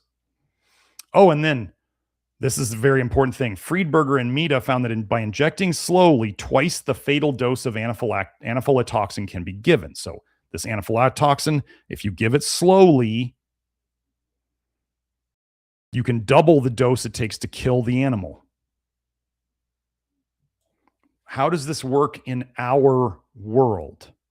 This is the part that people don't understand. They'll say, well, vitamin D is only toxic because the mice and the rats eat so much of it. They take it in too fast. Humans take their pills and they slowly accumulate it, and then they get problems over time. They're still soaking up the toxin. It's just coming in more slowly, so it takes them longer to become toxic. What did they just say?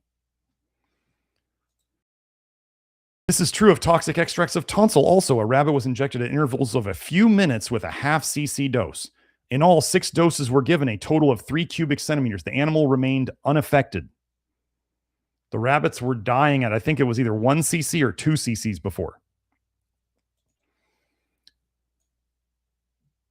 The same extract injected immediately afterward into 2 animals in doses of 1 1/2 and 2 cubic centimeters proved rapidly fatal to both. So when they put it in fast, both 1 1/2 and 2 killed rapidly.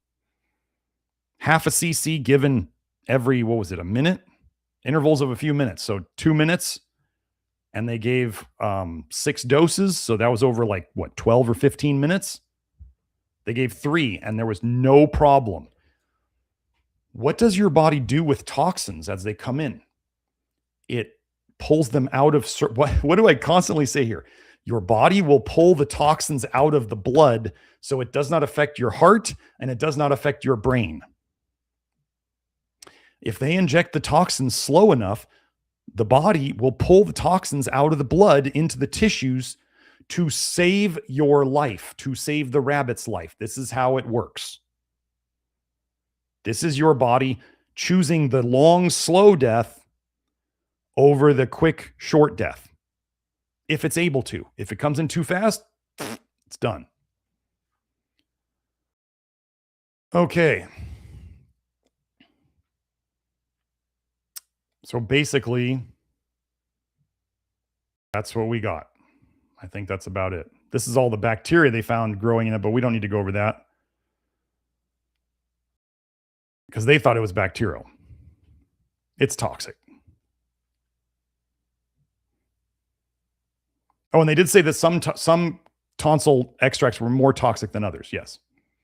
So, conclusions.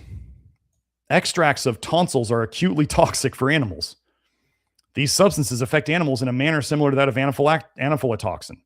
The relation of the toxicity of tonsil extracts to the bacterial flora demands further study. Didn't we go over how nickel grows? Certain bacteria love nickel last week. The results of this work, however, would indicate that as a rule, extracts of those tonsils are most toxic, which are associated with hemolytic streptococci. Okay. So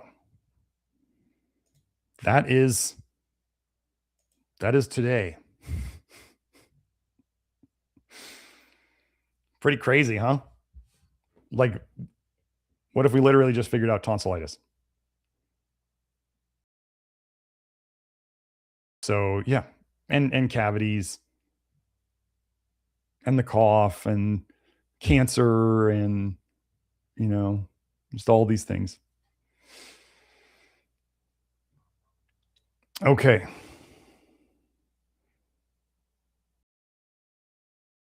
So I have a super chat here from Mike Nell. He said, thank you for the super chat, Mike. He says, no gallbladder, pooping right after I eat, loose. The first thing that's easiest to do about that is you got to eat less fat. You're going to have to watch your fat. If you don't have a gallbladder, you got to watch your fat. And then the other things, I do have a, Joe, I don't know if you can find it easily. If you search gallbladder as one word in the titles, or maybe I can, we actually have an episode on what to do if you have your gallbladder's removed.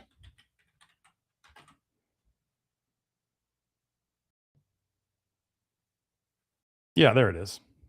I got it, Joe.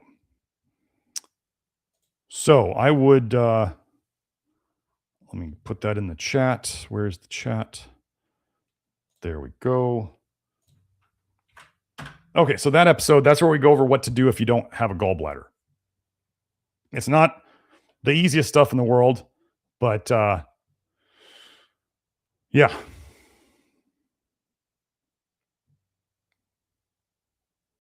Okay, so we got that. That's where I would do. That's where I went over all this stuff. It's kind of long to go over here, and I want to make sure I went over it all in there. So, okay, let me look at the chats. Hello, Beth. Oh, I wanted to tell you guys, for those of you who are in the Love Your Liver program, or if you're not in the Love Your Liver program, the feedback and the reviews and the testimonials of the group, the weekly group, the Deprogramming Your Health group in the Love Your Liver program, the feedback has been amazing. And I can tell you that I've done a couple sessions with Beth, and her private sessions are amazing. I highly recommend them if you want to work on mental emotional health issues or mental emotional issues that you may have. However it's affecting your life, I highly recommend it. We'll put the link. I don't know if we have the link to her stuff right now. Beth, if you want to put it in the chat, if you're here, go ahead. We'll put it in the info box below. And yeah. I want you guys to remember, all of us have mental emotional issues, spiritual, mental, emotional, whatever you want to call them. We all have them. We don't tend to figure out how to fix them by ourselves. We tend to need help from others. And the reality of this is that if you have mental emotional issues that are affecting your health and you don't address them, they will not get better, and they generally only tend to get worse. So if you've done every single health approach out there, including this one, and you're slowly getting worse, it's not the health approaches at that point. It's up here. Some people don't want to get better. Some people literally They don't admit it. They would never admit it. They may not realize it, but they literally cannot get better because that's part of their identity. And if they get better, then they're like, why are people going to pay attention to me? Like, why am I going to get, how am I going to get sympathy? How, all sorts of reasons. If you're constantly not getting better, or you get better a little bit on each thing you do, and then you get worse, and then you get a little better, and then you get worse, and then you constantly are kind of on a downhill slope, changing your diet won't fix it. I do personal growth work and that kind of stuff because I have issues. We all have issues. Nobody is without issues. So however you choose to work on it, whether it's with Beth or somebody else, I want you to realize that once it's almost nobody does it. A lot of people here would be shaking their head. Yeah, it totally affects people. And then you go, are you going to go do it? And they go, no, I don't need it. The more you think you don't need it, the more you need it. So, because the people who understand it go, yeah, oh yeah, it's cool. I already do it. The people who are like, no, I don't need it. I remember it, honestly, my dad, growing up, my dad thought he would never go to anybody to get any help with his issues because he said, well, I'm probably smarter than that therapist or that counselor. And what are they going to tell me that I don't already know? And as I got older and I watched my dad, I was like, Dad, you got issues. Like, go get some help. So watching him avoid it, one of the things as I was growing up is I was like, I'm not going to avoid that. So that's just, the more you think it isn't mental, the more it is mental. So anyway, moving on. Oh, Sam asked, why does nickel seem to affect appetite so much? This is actually what I was talking about with the ginger. Oh, and ginger helps with appetite, right? Because it helps with the nausea. Why does nickel affect appetite so much? I don't know. I think it just makes your stomach upset, so you don't want to eat. I mean, that's what GLP-1s do, right? They do the opposite. They just slow down your gut, and then so the food stays there and you don't want to eat. So you become like a walking skeleton. So avoid GLP-1s. I have a whole episode on semaglutide, folks. The pharmaceutically tweaked Gila monster poison that they're trying to get everybody on. They're saying it's the next, it's such a revolution in medicine. It's like jabs. They're like, it's on the level of jabs. And I'm like, oh, they just told us the game, didn't they? So, yeah. But yeah, why does it affect the diet? Like when I had, so I don't know if you guys remember the COOF study I went over where they found in people, the more severe the COOF, the more nickel and cadmium they were peeing out. Well, what's the antagonist to nickel and cadmium? Oh, it's zinc again. So I can tell you that when I had whatever it was, whatever the COOF was, I got it. It's 10 days of suck. And I can tell you that the last 5 days, nausea was my worst symptom. And you want to know what helped that nausea and the appetite?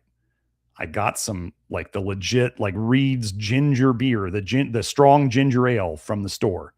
And that finally shut down the nausea and I could eat. I lost it was 14 days. I was sick and I lost 10 pounds in 2 weeks during that. So, because I wasn't eating very much. But then ginger helped, and we just went over how ginger counteracts nickel, and the worst COOF people had increased nickel in their blood and their urine. What a coinky dink, right?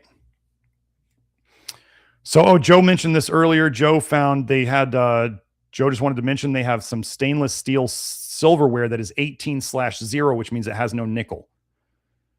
So, Joe, I don't know if you can find the brand or you want to mention it in the chat or whatever. But yeah, so 18/0 means there's no nickel in it. And they have it at Costco. So, okay. But yeah, it definitely affected my appetite. It affected Kelsey's appetite, the nickel detox. Absolutely. I remember kind of telling Kelsey, I'm like, you got to eat. Like, please eat, babe. Like, I know you don't feel like it, but get something down. And she worked on that. She did good. So, okay. Archon of J Day says, I gave up chocolate and raspberries. The chocolate thing is a big deal. That's a really big deal about nickel. VSXX said, I would love to join. Are you running any discount on the Love Your Liver program currently? No, we don't run discounts on the Love Your Liver program. It is, as people say, it is the most comprehensive and all-encompassing, well, not all-encompassing, but the most comprehensive health program they've ever come across. And it's my life's work. So no, we don't tend to run a lot of specials on it. And if you don't want, if for those of you who can't pay or don't want to pay, there are people who have watched all of the live streams. They have binge watched all the live streams, and thank you for doing that. And I appreciate it. I'm glad you got some of that. And they've said they pretty much got everything out of the Love Your Liver, almost everything out of the Love Your Liver program from the free live streams that they got out of the program. So you can do free and invest your time, or you can pay and get the fire hose of information all put into one place for you. So that's kind of, and for those of you who are wondering when I'm going to get the nickel stuff in there, as you can see, I'm still accumulating stuff about what to do with the nickel, like the Pectaclear thing and the insomnia. So I got to tell people about that. So we're still figuring out exactly what to do and accumulating all the things to do. So that will come out. There will be more info in the Love Your Liver program. I will probably put out some sort of free ebook on how to do the low nickel stuff. And then later I will probably come out with an actual book on nickel toxicity and how it all came about. But I'm still accumulating that. Like this next week, we're going to go over the changes in nickel in our environments and our food chain and all of that stuff since about the 1970s. And guess one of our favorite compounds is involved in nickel heavily, glyphosate. What a coincidence that glyphosate is involved with nickel too. So yeah. Oh, Sam, were you saying, Sam was saying to Joe, your appetite increased a lot on low nickel and binding with Pexol, or the lack of appetite increased on low nickel and binding with Pexol? Oh, Copper Sucks said sodium alginate mix is fine. Put it in a blender with apple pectin and anything sugary, example of banana, won't even notice it. I'm not blending stuff. I'll be honest. There's certain stuff, like if people wanted to take alginate 3 times a day and blend it 3 times a day, more power to you. But like, certain people will do certain things for their health. Like certain people will do, they'll have bigger buy-ins for their health. They are willing to do more. And most people aren't willing to even use a blender. Some people out there don't even know how to use a blender, much less read the Love Your Liver program. I can't help them. But yeah, if you want to blend alginate, you can do that. But as 2 grams, you basically, if you take 6 Pectaclear, you're getting around 2 grams of alginate. So you'd be looking at 6 grams of alginate in a day. And I can tell you that mixing it in water, that's a lot of alginate and it's pretty nasty. So up to you. Okay, so Joe asked Sam, is your appetite growing? And he said, yes. So yeah, the Pexol is helping. Imagine that. Like I said, we'll have the Pexol and the Pectaclear in the shop very soon. Archon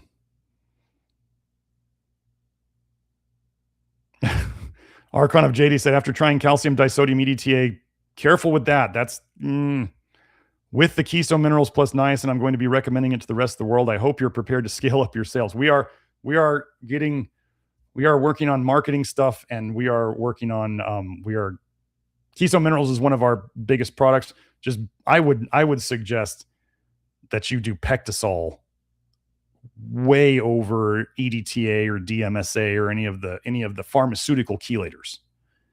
They do take out good minerals. Do not doubt that.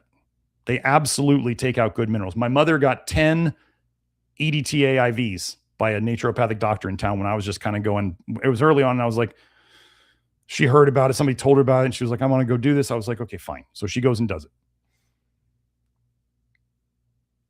Months later, I was remiss and I wasn't testing her. Months later, we ran our normal blood tests on her. She has, to this day, the lowest zinc in blood tests I have ever seen. I think, if I recall correctly, she was at 22. And those of you who know me, I want people above 100. Most people are in like 80s, 70s, maybe 90s.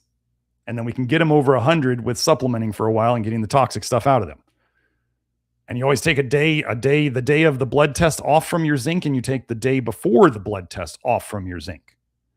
You don't take zinc the day of the test, and you don't take zinc the day before the test, or else then you'll get higher zinc numbers, and it's not what we're looking for. But anyway, yeah. As my environmental medicine, basically the detox instructor in my naturopathic medical school said, he's like, oh, these chelators, they take out good minerals, and they always gave people minerals with them. So you're saying you're taking EDTA and the minerals and you're feeling good. The EDTA is taking the good stuff out of you. You'll feel, I would suggest Pectisol or Pecticlear. I would not mess with the pharmaceutical chelators. Just like with where they say that disulfiram chelates nickel. Well, it may lower the blood levels, but it's literally shoving it into the brain and other fatty tissues. So yeah, it did remove it from the blood, but it didn't help get rid of it. That's always the really important thing about detox is you got to know that it's actually getting rid of something. But if it's getting rid of good stuff at the same time, don't want to shoot yourself in the foot with that. Okay.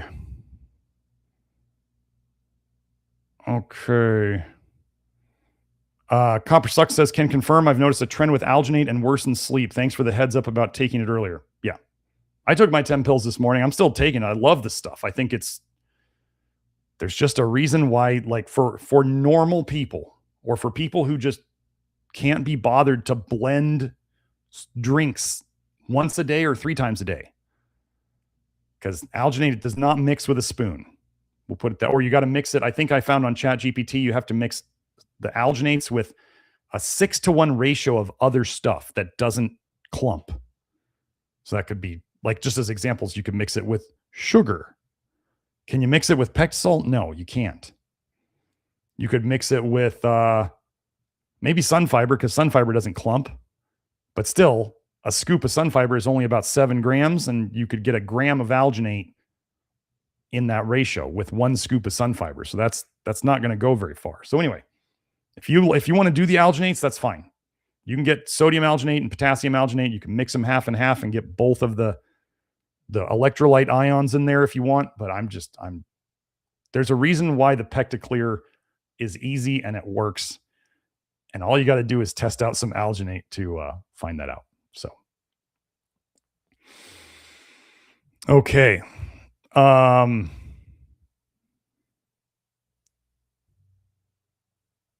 Okay, so Sam says Pectisol, not the Pecticlear, is making me sleep a lot more. Well, if you're still in the middle of the detox, you never know exactly what's doing it. But if the I don't know if that's a good thing for you or not, Sam.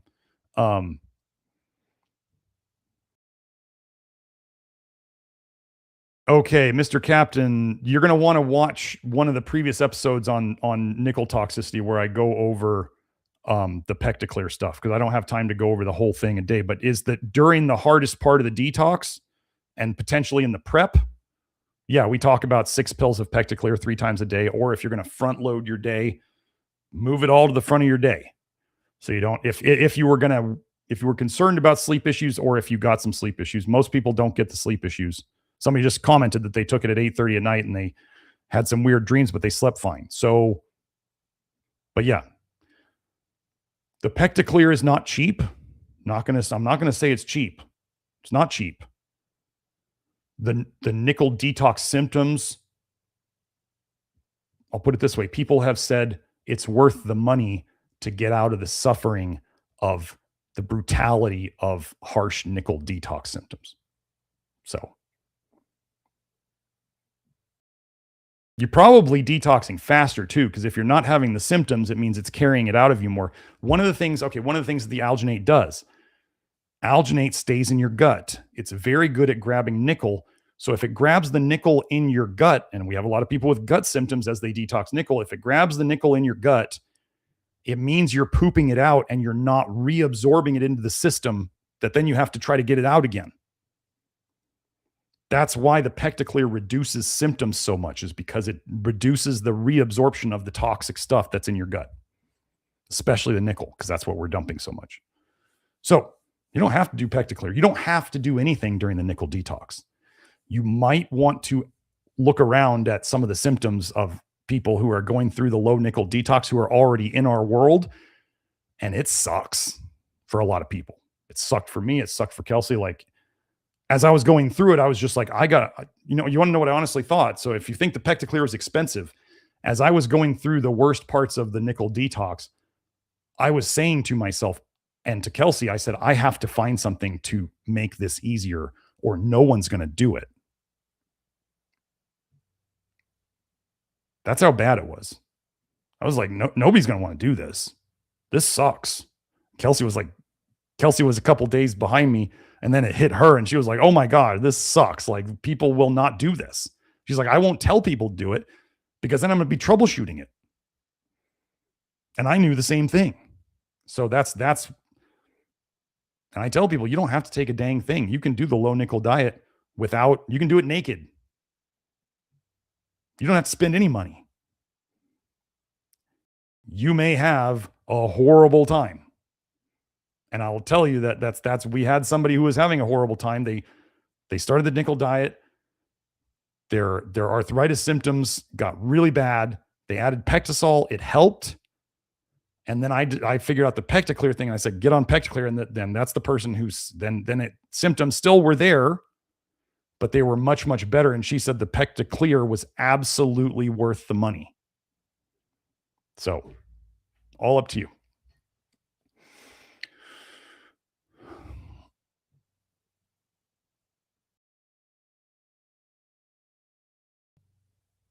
Okay, so Mike Nell was saying, started the detox about 3 months in. I have no gallbladder, but now I'm starting to poop a lot almost right after I eat. Well, you're going to want to, if you're getting a lot of diet, just watch that episode. Watch that episode. Yeah, and watch your fat intake. And now that you know about nickel toxicity, if you're doing the original Love Your Liver, where we were doing whole grains and beans for the soluble fiber, you're going to have to adjust that down. You may need to get some binders in your gut, like charcoal or zeolite or Pectaclear or something to grab onto that bile, because your body's wanting to poop out that bile because it's really toxic. Your liver's just pumping it out like straight into your guts, and it's irritating your guts, and then your body poops it out because it doesn't want to reabsorb it. So, oh, there's Kelsey. She says EDTA can escort heavy metals deeper into the body. Unfortunately, these pharmaceutical chelators are not where you want to go. As she added, chelation of heavy metals doesn't always mean they'll get detox. It may make them more absorbable in some cases. Yeah, the thing to know about the word chelation is chelation just means claw. It means it grabs onto it, it pulls it out of the tissues into the blood, but that doesn't mean it leaves. And just because blood levels went down or urine levels went down doesn't mean that it left. Actually, this is one of the papers I went over. It might have been dithiocarbamate, the sodium dithiocarbamate that I talked earlier. That's a breakdown product of disulfiram. And they said, we tried giving a strong nickel chelator to people. They were just on their normal diet to see if it would pull nickel out into their urine. And they said it didn't do anything. So they said the nickel must really be stuck in there. Okay, well, we just found out that disulfiram and probably the dithiocarbamate can put nickel back into the tissues. And then we already know now that if you do a low nickel diet, your body is happy to kick it out. We also know that if you don't do a low nickel diet, your body will continue accumulating nickel and it won't detox it very well at all. That's why it didn't show up on my original hair tests. And then all of a sudden I go on a low nickel diet and my number went up by 7 times, which is in another video.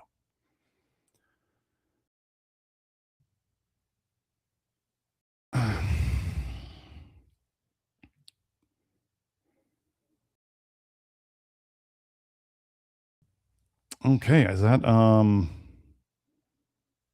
think that's most of them.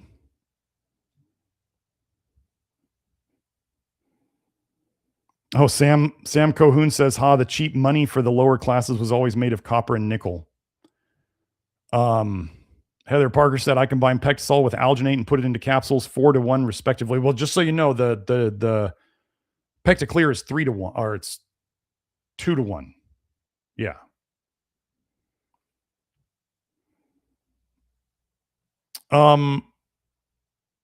Sergio Hormoni did super chat. Thank you, Sergio. He said, I got some apple pectin. Does it cause bloating?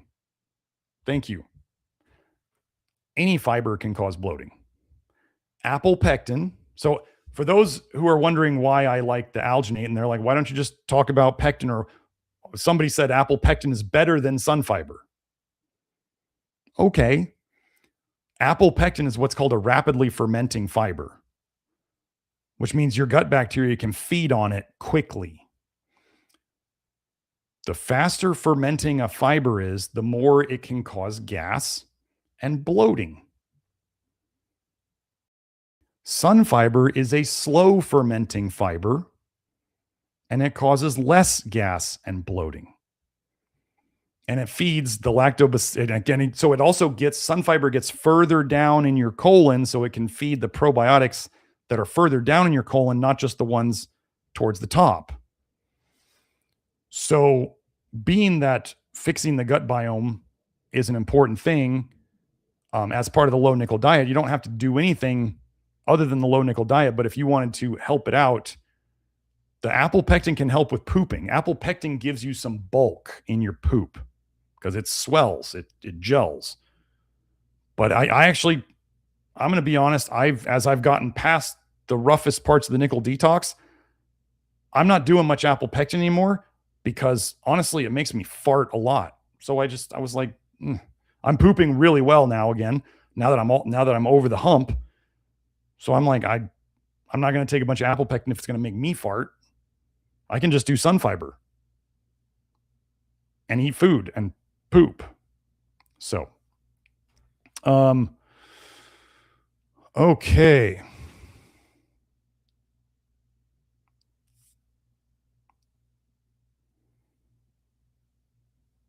What is Archon of JD says, I formally invite Garrett and the internet to Caribou Con in Canada.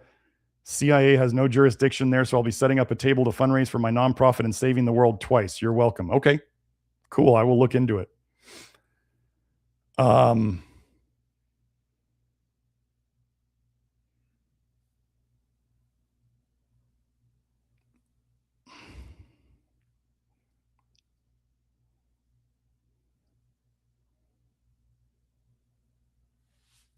Archon of J-Day asks, what other products would you recommend testing to flush the metallic synthetic bacteria from the body so I can email things for the nanotoxicologist to try as alternatives or additives to EDTA?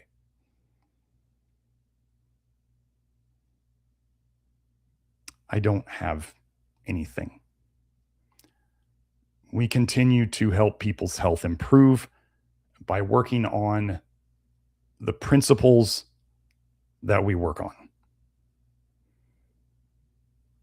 I personally think that kind of living in fear of metallic synthetic bacteria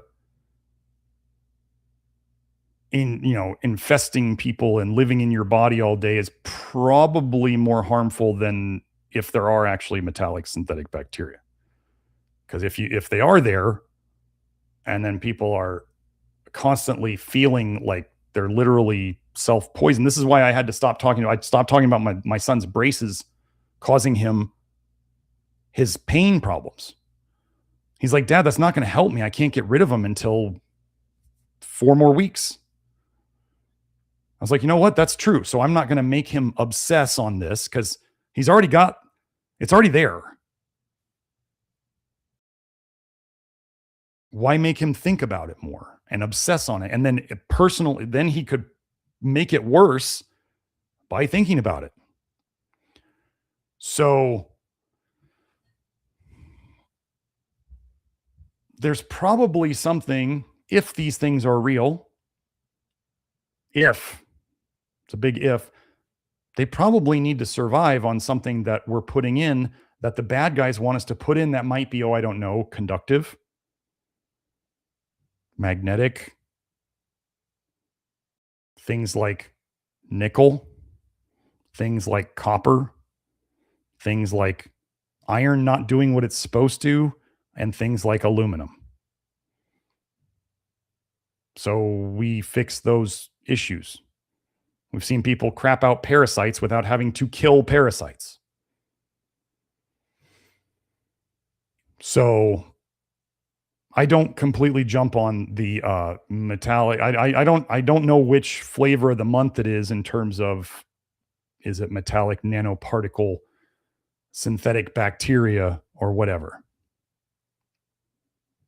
We keep getting people better and we don't address that. So it's like people who think they have parasites and they start doing our program and they get better and they're like, did they actually have parasites? Or was it something, did we stop feeding the parasites and they died off on their own? Or did they not actually have parasites? They just believed it because of what they read on the internet. I don't know. But you asked me to humor you hypothetically. That's my humor on this.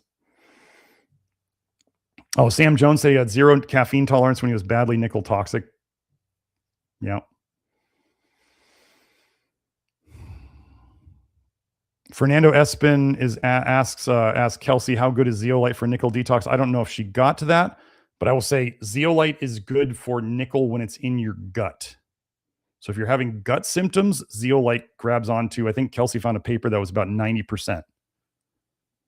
And I had a period of time where my stomach was upset and I took some zeolite and it wiped it out. So if you're having a lot of stomach symptoms on the program, remember Pecticlear is capsules. So capsules can slip by the stomach because they may or may not break down depending upon how good your digestion is. They may slip by and not do a lot of good for your actual stomach. Zeolite's a powder, so it coats everything on the way down and it's grabbing on a nickel. So zeolite's really good for the detox symptoms, the nickel symptoms in the gut. Okay, LeBrad Pass, another super fan, dropping in to say hi. Can't wait to catch up later. Oh, lucky you landscaping said my caffeine tolerance was horrible before. Love your liver. This is what we do. We fix the liver and then all of a sudden toxins are more tolerable. Actually, a lot of people, you guys can comment about this if you want, is their pain tolerance goes up. Things that used to hurt don't hurt as much anymore. So the more toxic and inflamed you are, the more pain you get from the same thing. So if you're in a lot of pain, I mean, the level of pain you're having from whatever, as you get less toxic, will be less just by nature of you being less toxic. Jackie saying, can we have a few more likes and appreciation, please? Thanks. So yeah, like and subscribe, smash that like button, right? I'll do like everybody else. Oh, you know what you really want to hit is the hype button. Find the hype button on your YouTube under this video. I don't exactly know where it is, but find the hype button and push that. Okay, so we got another super chat. Let's see. Sam said, thanks. Bloating mostly gone on low nickel. It wasn't gas. It was weird fluid only bloating. Fixed my water. Instant hot taps are bad for you. Actually, oh, you guys, Kelsey did. I don't know what electric kettle Kelsey had, but Kelsey now has a nickel water testing machine. I bought it for her. I sent it to her. She tested her electric kettle. I forget.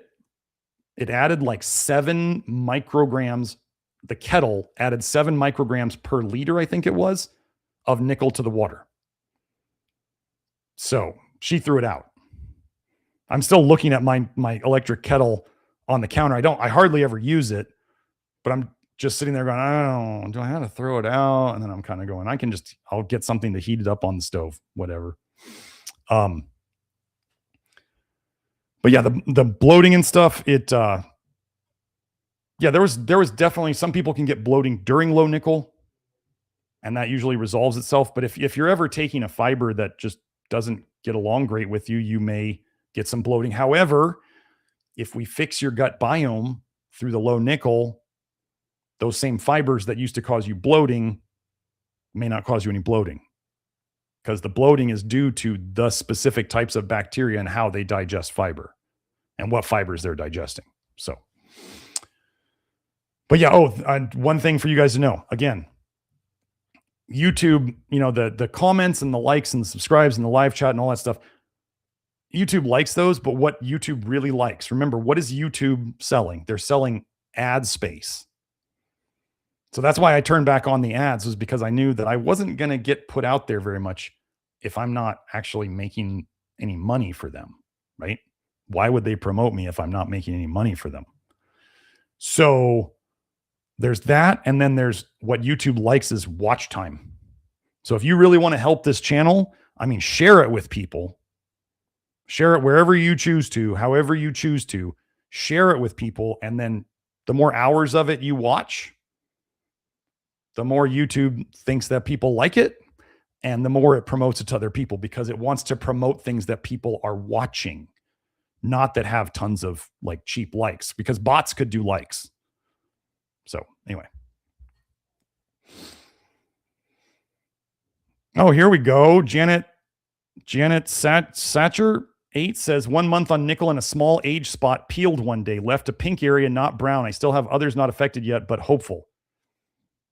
Oh, and we've been over before. A lot of the age spot stuff is actually carotenoids and retinoids. That's why it's yellowish brownish.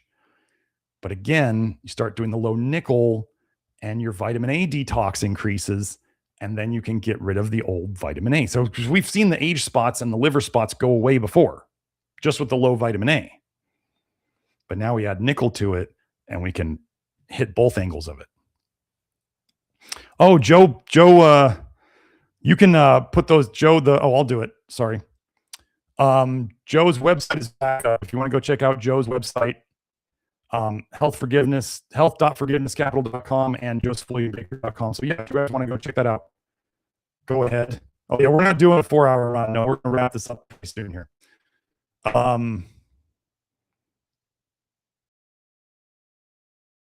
Who was it? Victoria said, hey friends, I have my 2 main lunches, low nickel. And honestly, I can live off of these beautiful foods. I have my low nickel meal 6 to 7 times a week and enough apples. Very good.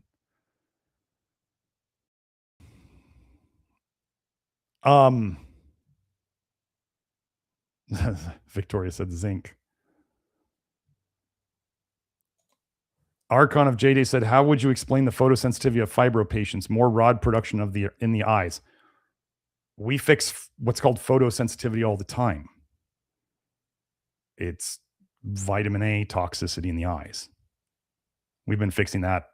We got people who can be out in the sun all day and not burn anymore. When they used to burn, they used to have to wear sunglasses outside, or they'd get the photogenic sneezing. So when, you guys, we've all known people, maybe you guys are some of them, where they go outside and they sneeze like 3, 4, 5, 6 times. The light in their eyes triggers them sneezing. My son used to have that. He doesn't have it anymore. Other people have had it. It's gone.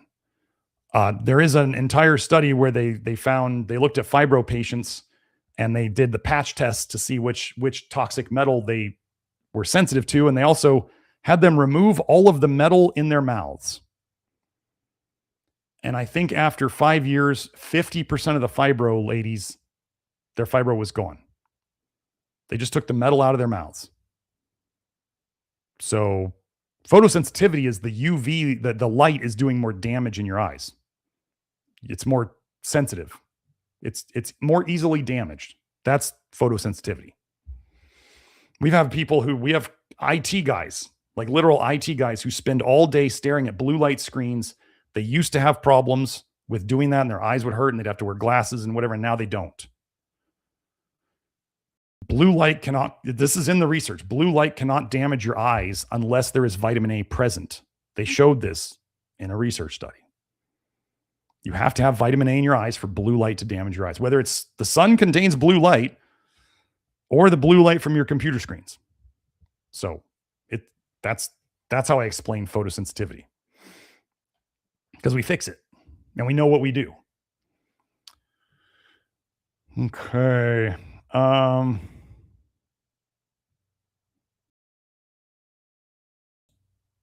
Sam asks, what if the braces were many years ago? nickel doesn't detox until people go on a low enough nickel diet, and most people don't accidentally do it. Some people might do it with like a lot of there's like in the bodybuilding world, there's like beef and rice diets now. You know, or even the old bodybuilding diet of chicken and broccoli and rice. Those guys didn't eat much broccoli. They just ate some broccoli to help them poop. So that was generally probably a low nickel diet. But if you have health issues still, Sam, if you're having, okay, here's what you know. Here's what you can know. If you're having big nickel detox symptoms, you are quite nickel toxic. If you had braces in the past, that probably contributed to it. Do I know how much was still around? I mean, the more nickel you have, the more it slows down your detox. So the more then you accumulate of other toxins along the way. That's the problem. The more toxic you get, the slower your detox. So I started to think back and I was like, did my health issues, like my middle back pain, my adrenal pain, I look back now and I go, did it start after I got those stupid braces? And I'll tell you, if it did, which I don't have it anymore, if it started after I got my braces, that means I had that problem until like at least my mid to late 40s. So, and my braces were teenage years. I had them in for 3.5 years. So, yeah. Ray Love says, I cut the wires out of my bras. Future bras I get will be wireless or nickel free. That is one approach. Yes. Joe said, could we get zinc wire in bras? Joe, I'm a guy. I'm not getting into the bra world. I'm going to let the women take care of that. But yeah, that would be interesting. But then you're trying to be a bra company selling tons of bras and then being like, oh, I guess you could market, you got zinc wire instead of stainless steel. Yeah, Joe said then you get healthier by wearing a bra by getting some zinc. LOL. Yep.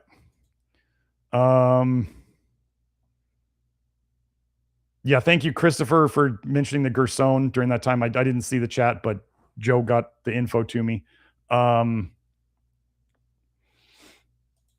this was okay. So let me do this in a different order. Okay, so Eve said she was the one who mentioned her daughter getting ears pierced, and then she got chronic tonsillitis, and her tonsils got hemorrhagic, had to be removed. No more health issues after that. And then she also added she can only wear gold earrings too, and she had braces. So there's reasons for this. Think of how many Americans have had braces and now have chronic health issues. So it doesn't just go away. It absolutely doesn't just go away. Just because you got, Kelsey, her daughter, she took out, she had a stainless steel crown on one of the baby teeth. And Kelsey went to the biological dentist near her and got that removed. Now, her daughter had some sinusy stuff before that, but all of a sudden, once the cap or the crown or whatever was taken out, all of a sudden her daughter's like phlegm and mucus coming out everywhere. So sometimes you can remove the thing and then you detox if you're in a good enough state.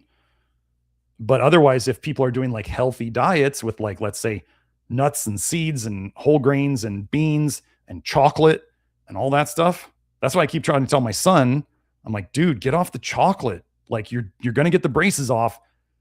Quit with the chocolate. And I think I remember him saying, I'll get off the chocolate once the braces are off, Dad, because then that'll work. I'm like, okay, whatever.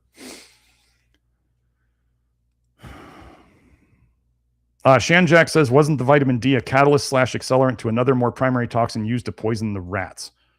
No, the literal active ingredient of, let me tell you the name of the rat poison. It's Terra D3. TERAD number 3. And the other rat poison is D-Con. D-C-O-N. They use the word con in it. So they're telling you what it is. That's what it is. That is the active ingredient. And they, just so you know, they used to use warfarin, warfarin and Coumadin. They're the same thing. Used to be the main rat poison. But then some rats and mice became resistant to it. It didn't kill them well enough. So what did they upgrade to? What is the next level rat poison? It's D3. It's literally D3.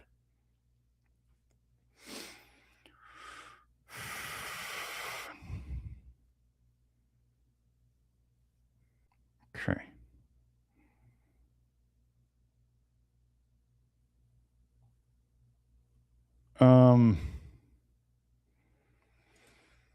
Luca gave a theory on the rabbits and the injecting the salt solution. He said, I guess excess salt will cause osmotic imbalance, so kidneys will try to flush out sodium and water, follow sodium. So since nickel is mainly detoxed through the kidneys, then they flush nickel too. Maybe. I'm going to say that what it probably is that by injecting a hypertonic sodium solution,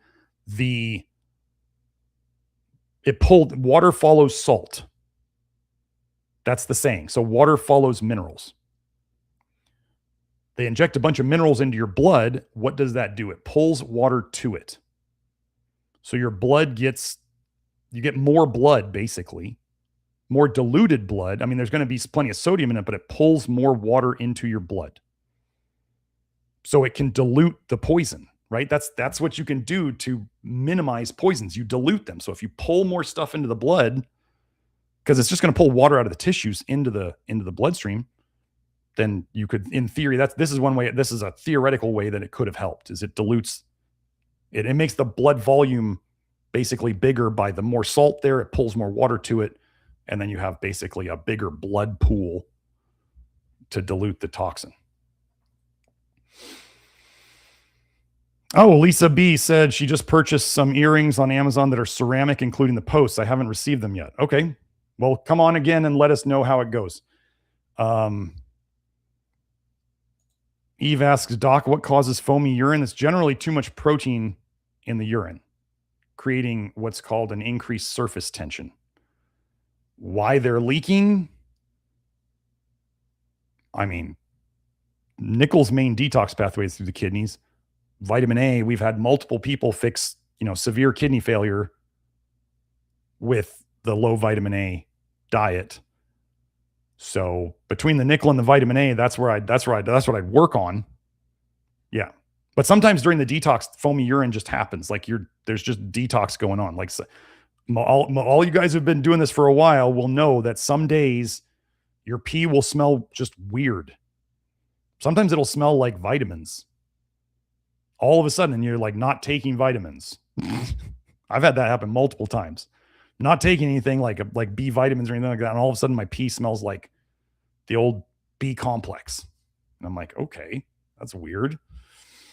So,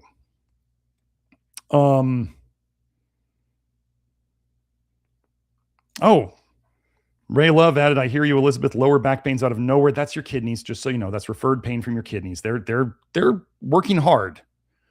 And she started menstruating again after 11 to 12 months of it stopping.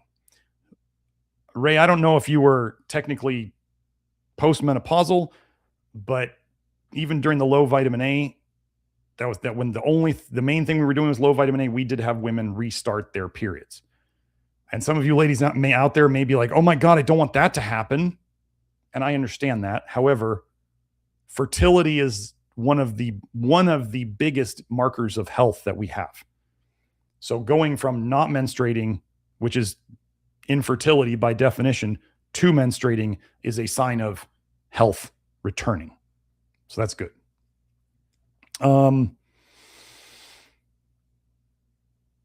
Okay, Brady Neeson says, over the past 6 months, I got my bilirubin test down from high 2s and 3s to just outside normal. Excited to see if the low nickel will get me into the normal range. Remember, bilirubin, bile-e-rubin. High bilirubin in the blood, too much leaking bile. What do we try to fix? Too much toxic leaky bile. What are we seeing here? I love the people who are out there like, Dr. Smith is wrong. Our toxic bile paradigm is wrong. And I'm like, okay, guys, have fun. You guys can spend time on your little private Telegram groups. But misery loves company, so miserable people find each other. Okay, and Brady said that was just from the Love Your Liver program. Now a month into low nickel. Oh man, that's gonna be really good when you get that test again, I bet. So see, we were doing good with the low vitamin A and the Love Your Liver before, and we had one issue that we didn't know about, which was the nickel. Now I'm starting to feel really bad for like long-term Karen Hurd people, where they're eating like 2 tablespoons of beans every half hour or hour all day long. I'm like, Oh, and lots of vegetables. You're going to pass. I'm going to pass on that. But she was getting people better too. But long term, they may be having problems, and more beans is not going to solve that problem.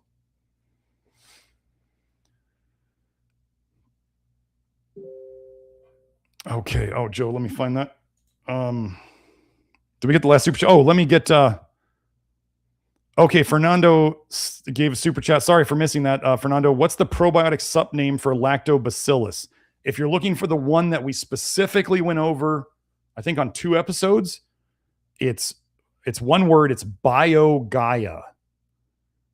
BioGaia. And you can get either the chewables, which are for kids, or the capsules, which are for adults. But that's the BioGaia. I think it's BioGaia gastrus. Gastrus. So BioGaia is the company, and gastrus is the probiotic that's got the supposed the probiotic that helped in the study for people who had digestive symptoms from nickel problems, and it helped the digestive symptoms decrease faster than just the low nickel diet did. Oh, I'll type it in the chat, Joe. BioGaia gastrus. You can find it on Amazon. Let me know if that showed up, Joe. Did it? I typed it. Oh, let's do this.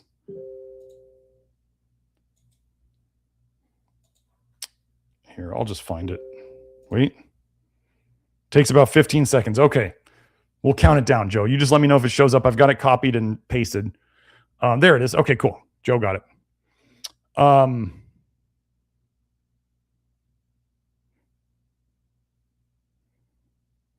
Okay, so Shanjack, I think he's talking about the D3 and the rat poison. I'm just trying to understand why we're calling it the poison primary when the papers reference is a secondary thing. Is this an inference, or did I miss a few papers? Okay. I mean, we could even call it like almost tertiary, I would guess. Because, okay, so what happens is, how does vitamin D kill rats? The vitamin D induces hypercalcemia. So an excess of calcium in the blood. How does vitamin D suddenly increase calcium in the blood? It literally rips calcium out of the bones. But vitamin D builds bones. No, it doesn't.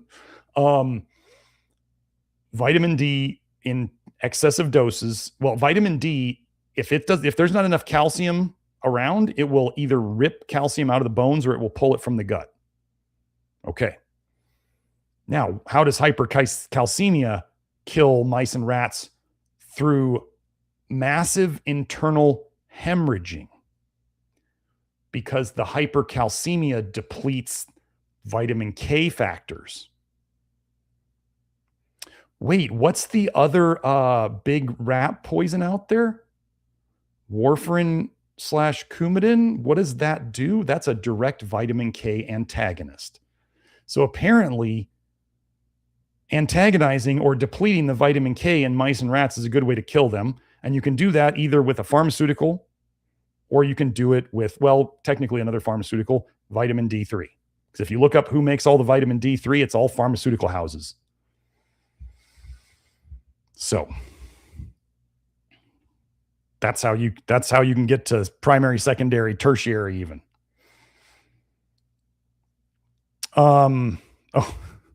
Beth says, thanks for the great stream, Garrett. I have to run to start my own LOL, but if anyone is interested to connect with deprogramming their health, they can find me at bethmartins.com. So yeah, this was Beth. This was who I was talking about earlier and recommending.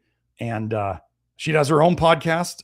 So you can find, there's her @ on YouTube. So if you want to find her, just click on that or enter that in. I don't know. I'm assuming she's still doing the one with Dagmar. Great ladies. Big fans of the Love Your Liver program, and I appreciate them very much. And yeah, Beth. So just so you guys know, Beth does her group inside the Love Your Liver program for free. I get no affiliate fees from Beth. We have no monetary relationship at all.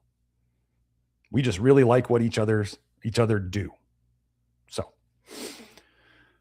Beth says the Love Your Liver is already an amazing value. I mean, when you think of how many tens of thousands of dollars most of us have wasted on practitioners and supplements and juicing and whatever, $199 is like, for a lifetime membership. It's not $199 a month. It's not $199 a year. It's $199 lifetime.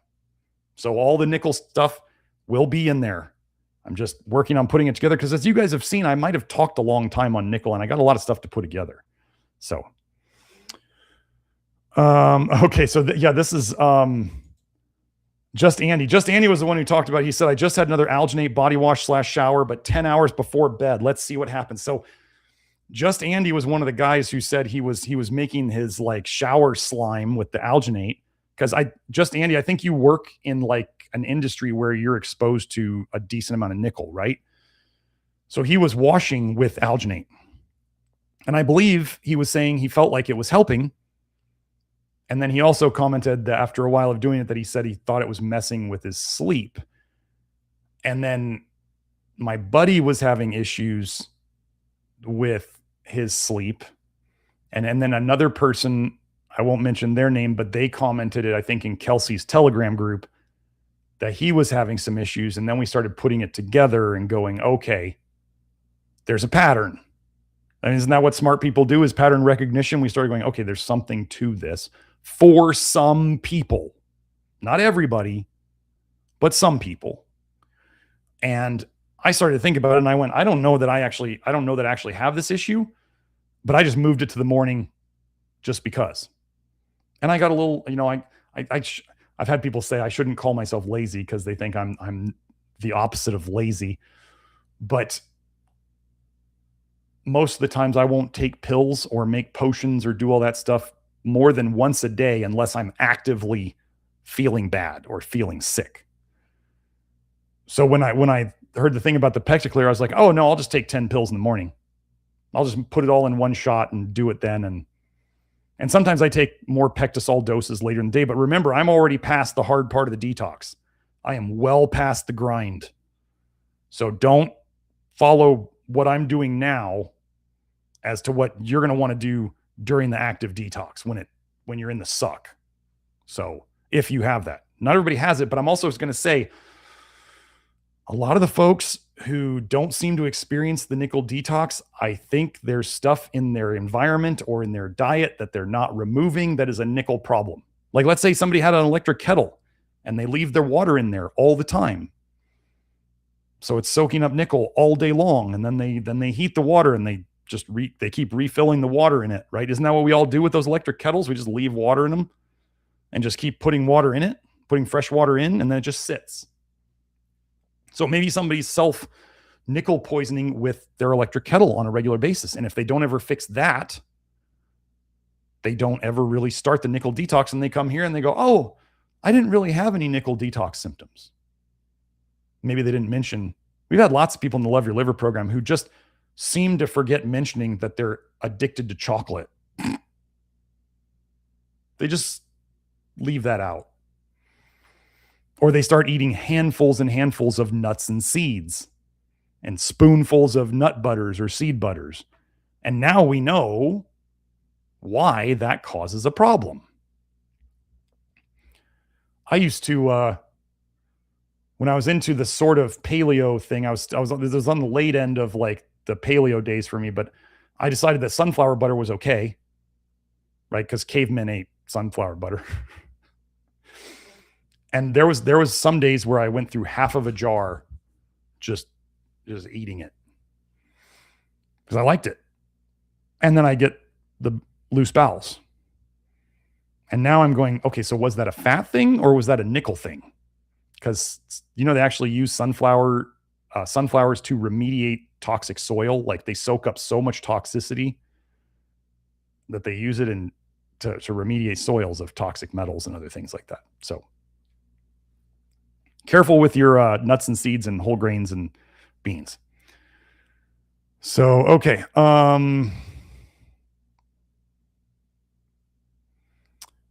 Sergio says, Doc, I'm still struggling with focus and ADHD symptoms. I got much better this past year, but I need to be sharp for business.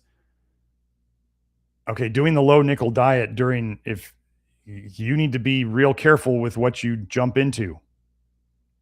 This is why I warned everybody. As soon as I knew about it, I warned everybody about it. Like, so if you decide to do something, like, okay, I can tell you, Kelsey deals with some ADHD and she is much more productive now and she's focusing better. Sometimes I'm like, we message a lot and I'm like, where'd she go? Because she's off doing stuff for hours at a time. I did go over some research where ADHD is connected to nickel. So if you're going through the nickel detox and you're aggravating the ADHD is from nickel in your brain and it's coming out, remember where the nickel comes out from is where you get the symptoms. So nickel coming out of your brain is going to give you brain fog, mental emotional symptoms, that kind of stuff. So if you're having that, I mean, first of all, when you chose to start the low nickel diet, I didn't determine that. If you didn't know about it when you started, again, I'm going to say Pectaclear, like order it. I know you can get it in Europe. This is the thing. And if you look at it and you say, I can't afford it, I'm telling you, then that's the only, you can order some alginate and mix it in a blender and take that, multiple times a day, but you got to bind up the nickel in your gut do the Pectasol too. And if you're going to do the alginates on the side, do that or make capsules like somebody mentioned. But otherwise it's, some of the things we offer here to help would be like the magnesium lotion. Magnesium is an antagonist to zinc and magnesium helps you relax. And I'm pretty sure it's been shown good in ADHD. I think I did a whole ADHD show, didn't I? You got zinc, selenium. Those are both nickel antagonists. It's almost everything we do, everything we have done, and everything we found that's helpful is helpful in detoxing nickel.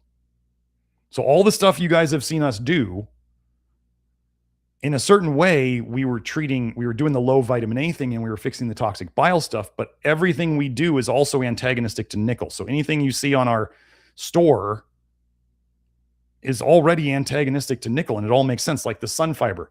What does nickel do? It screws up your gut biome. What does sun fiber do? It feeds your gut biome. What does zeolite do? Zeolite grabs onto all sorts of toxic metals in your gut, and it definitely grabs onto nickel, but zeolite doesn't go systemic. Pectasol does go systemic.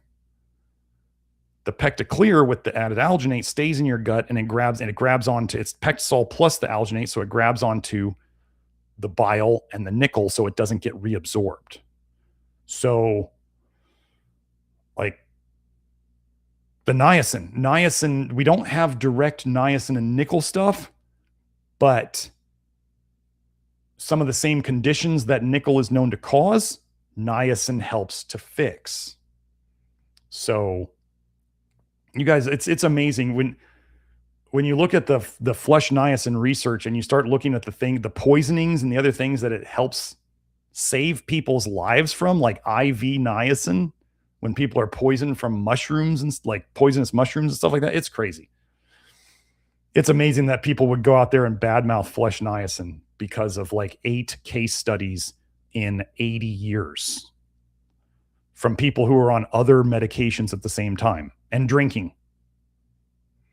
So anyway, if you're a flush niacin hater, I'm sorry, you're missing out. And niacin might help, Sergio. If you're not doing the flush niacin, that could help.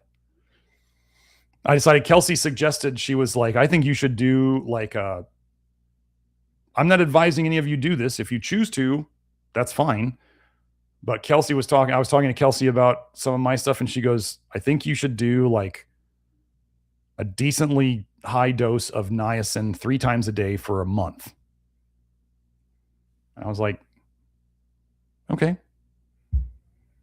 So I could have done it with powder, but I was like, I'm not gonna mix up. I started to try it and I started doing the powder, and I was like, I told her later, I'm not gonna do it. I'm not gonna mix up the powder 3 times a day. And she goes, this is what she said to me. You have plenty of pills. Take the pills. And I was like, oh, but I also have a giant bag of powder on my counter that I want to use up. Anyway, so I did the pills. Set the pills out today. And yeah. Oh, Matthew says, good morning, doctor from Australia. Hello, Matthew. Okay. I don't know how to say your first name. Orion Nesheim says sodium alginate binds nickel also along with lead, mercury, and a whole lot of other stuff. Yeah, maybe next week I'll go over the 5 case study paper on mainly Pectaclear and Pectisol helping people's health just in general. It's a pretty cool case study. Matthew Jones says, I've been listening to all the LYL podcasts. I'm up to 89. The old ones are a gold mine. Thank you. Well, at least the old ones are good, I guess, right?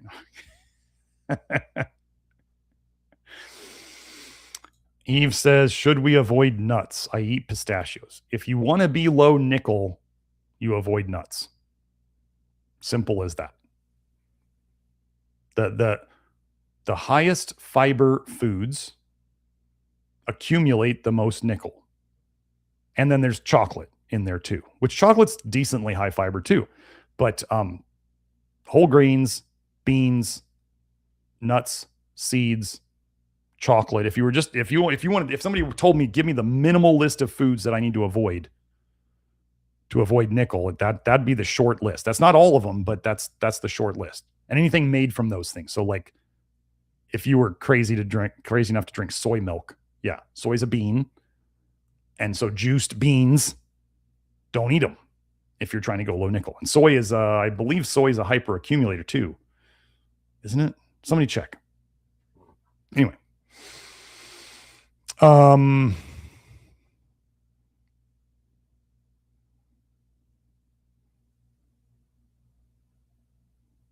Wait, I got my stupid chat got reset again. I don't know why this thing does this. Let me move this over. There we go. Orion says, did I cover sodium alginate? Yes, I did. It's mainly just that some people are sensitive to sodium alginate or alginates in general. If they take them too late in the day, it can mess with their sleep or, give them trouble falling asleep, maybe some palpitations, maybe some anxiety. So if you're having that kind of like palpitations, anxiety, trouble falling asleep initially, it might be the alginate. It could just be the nickel detox. Not going to lie. It could just be the nickel detox. But if you try moving all your alginate to like at minimum before 3 p.m., better is probably before noon, and see if that helps your sleep issues. That's what we talked about. Oh, wow. So I want to find, hold on. Orjan's giving some good comments. Where's the, there it is. Let me get down there. I want to find his comments because they're,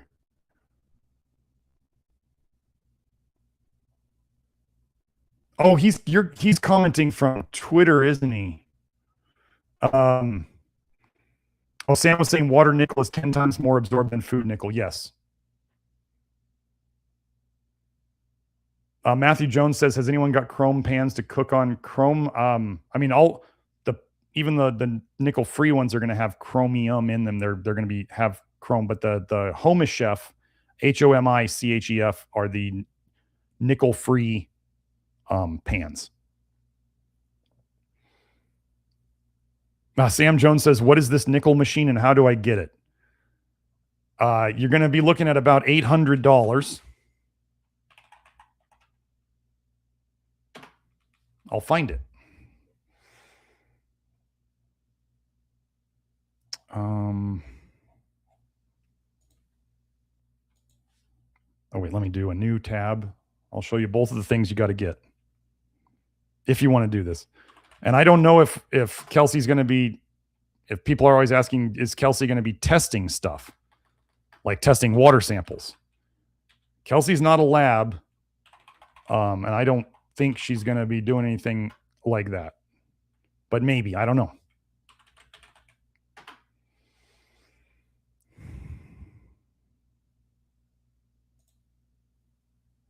Okay. So here, Joe, I'm going to show this.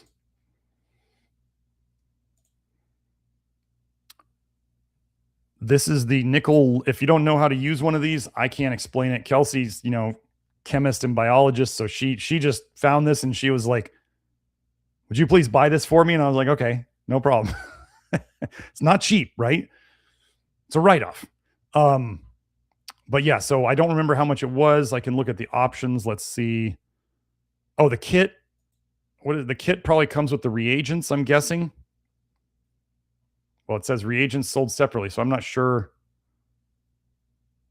You're going to want to get the kit, which is then $600. And then they just said reagents sold separately, so you got to get the reagents here. This is another $250. So you're looking at $850 plus shipping.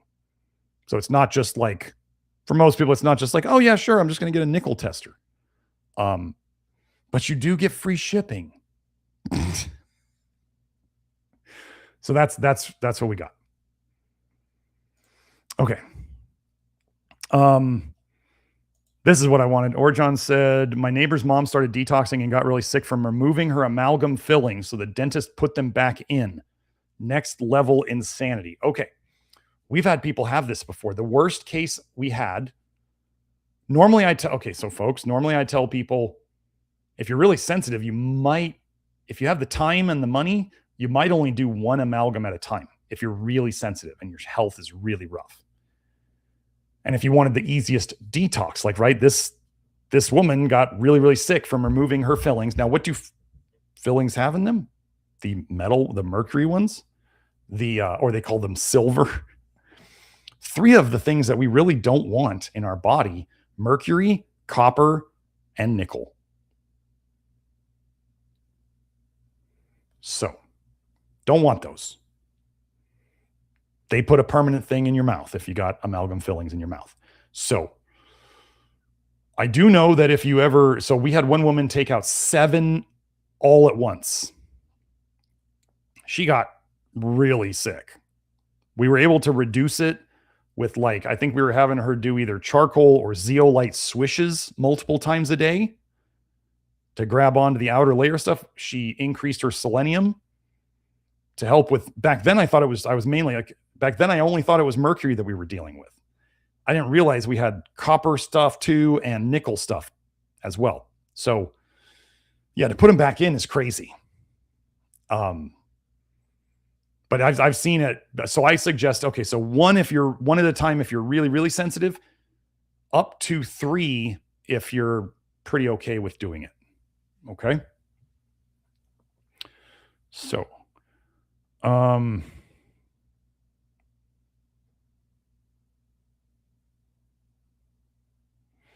Sergio said he got foamy urine for like 8 months. It's getting better. That's a long time. If you had some, I mean, if it's getting better, your kidneys are fixing themselves. Yes.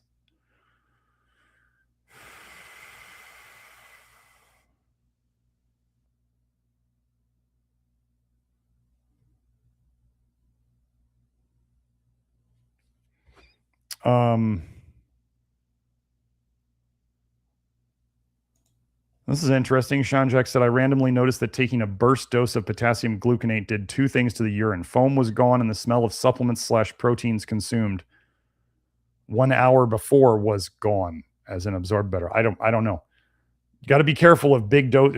One of the problems with potassium. Potassium's we have a whole video on potassium if you want to go watch it, folks. But getting your potassium right is one of the quickest ways to feel better. So also, if you're going through the nickel detox, like, it doesn't mean you need tons more potassium, but it means get your potassium right. So if you're not doing potassium, or you're not doing as much as you might benefit from, or you haven't tried it, you might want to try it. Watch my potassium video. But you got to be careful with big doses of potassium, because Too little potassium will cause heart rhythm issues, and too much potassium at once can cause heart rhythm issues. So potassium is, you want to know what you're doing. I'm a bigger fan of potassium malate these days because we believe the malate helps with nickel detox too.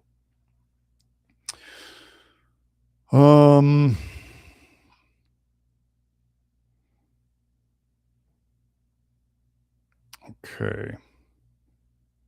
Oh, Fernando Espin says, hopefully this helps with my nickel detoxing. It was definitely the toughest period of the Love Your Liver. Yes. Yeah, hopefully it does help. It just remember, the nickel detox does end. I don't know how long it's going to take for each person. Probably at the most is 3 months if you're doing it right. I think I got out of mine. I got over the hump at about the six month mark. So,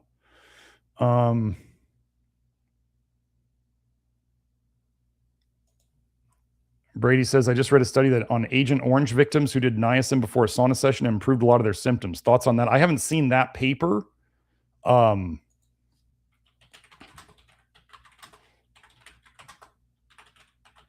But we do have a paper on Gulf War veterans. So apparently there is yes, there are some research on Agent Orange. So yes, Agent Orange, Gulf War vets who were probably on disability. Joe's posting the potassium live stream. So yeah, detox old Agent Orange stuff out of people. The Gulf War veterans who did it, they were by those burning pits and stuff like that, where they were burning all the garbage and who knows what else. They improved like almost every aspect of how they felt in their health. Yeah, flush niacin is like, you need nicotinic acid, the NAD. So for those of you who are out there taking NAD, or you're taking other NMN or NR or whatever, let me be blunt here. Flush niacin makes more NAD than anything else out there, and it's less expensive than anything else out there. Why do people not take it? Because of the flush. They don't like the flush. Okay, you don't have to like the flush. I don't like the flush. Me taking, I had a bit of a flush this morning.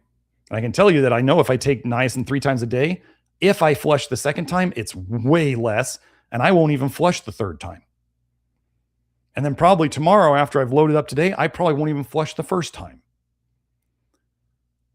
So, just going to let you guys know about flush niacin. Like if you're down, if you know you're really toxic and you're down at 25 milligrams of flush niacin and you're like, this feels awful, I can't do this. The way out of it is actually to take it more often. Like again, take it a second time that day. Take it a third time that day. Increase your dose.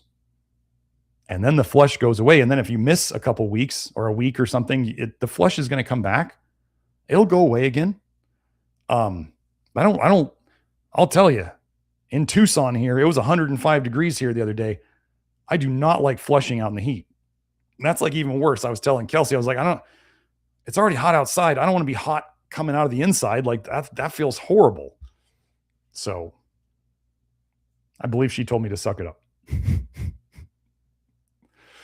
And I said, okay, I'll do it. This is it. Vedant said, just Andy, I've also been applying alginate to my hair and skin every now and then. I found that it helps with my itchy scalp. Now, yeah, amazing. Like Vedant, we figured out Vedant has a lot of nickel in him based on his nickel detox symptoms. Yes. So that makes sense. Sam says the instant hot taps are worse than the kettles. Oh, those ones that are in like your sink where you can get instant hot water. Oh, I bet those have like stainless steel tanks, don't they? You can't have a plastic tank on instant hot water. So you're going to have, oh yeah.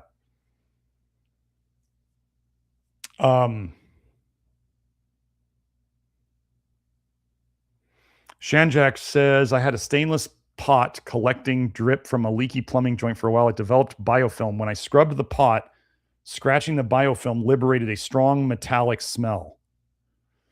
Yeah. Remember that pathogens episode we went over where they're all feeding on nickel? Oh, and what's the biggest ingredient in biofilms, if you didn't know?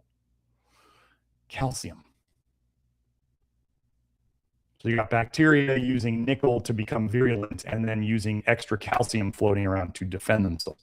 One tip on this, folks. If your animals are drinking out of a stainless steel water dish, stop. Stop it.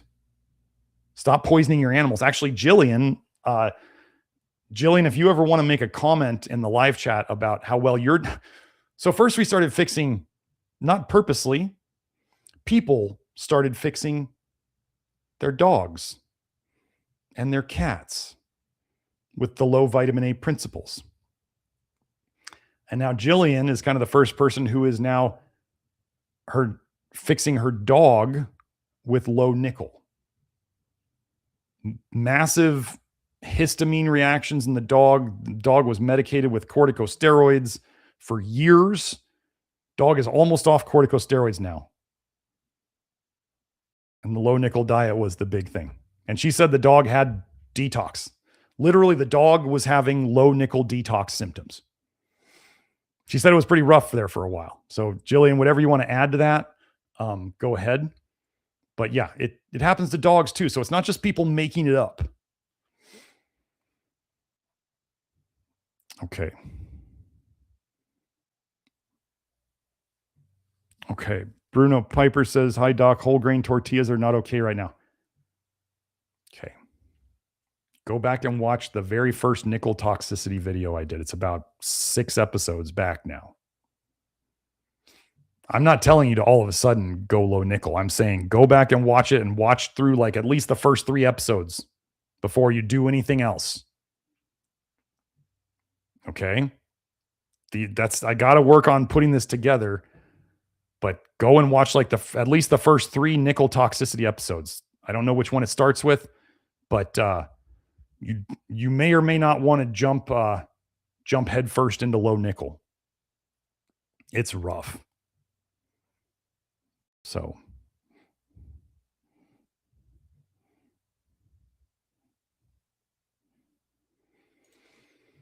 Alvin says, I've noticed since I've removed nickel from my diet, my eyes have felt a little swollen and I also can't read up close anymore, which is also new since cutting out nickel. Sound like nickel detox. It's possible. It also may be, okay, remember, nickel is a zinc is a nickel antagonist. Oh, Joe's saying 245 seems like it was the first nickel toxicity episode. That sounds about right. God, is that 10 episodes now? Is that 10 episodes ago now? Dang. A lot of the eye issues that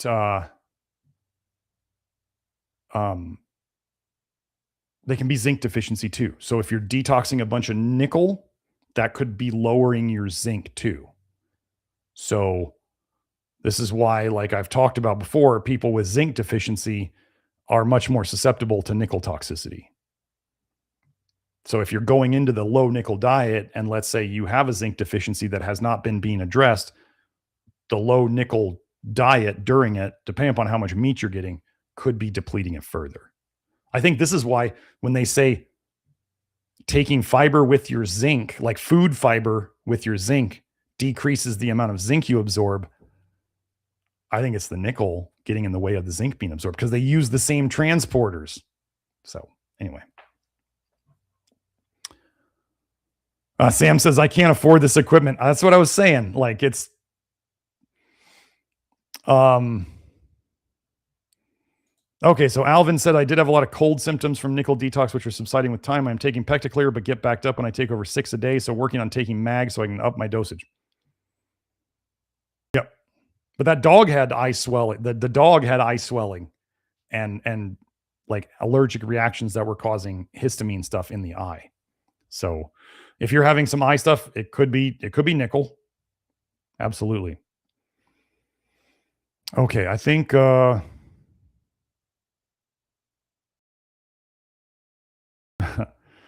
Lynn says, I love flushing in the heat. Some people are a little masochistic, you know?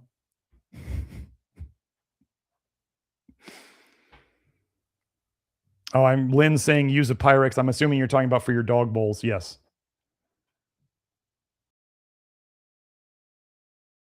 User says is mustard sauce a no on the low nickel diet.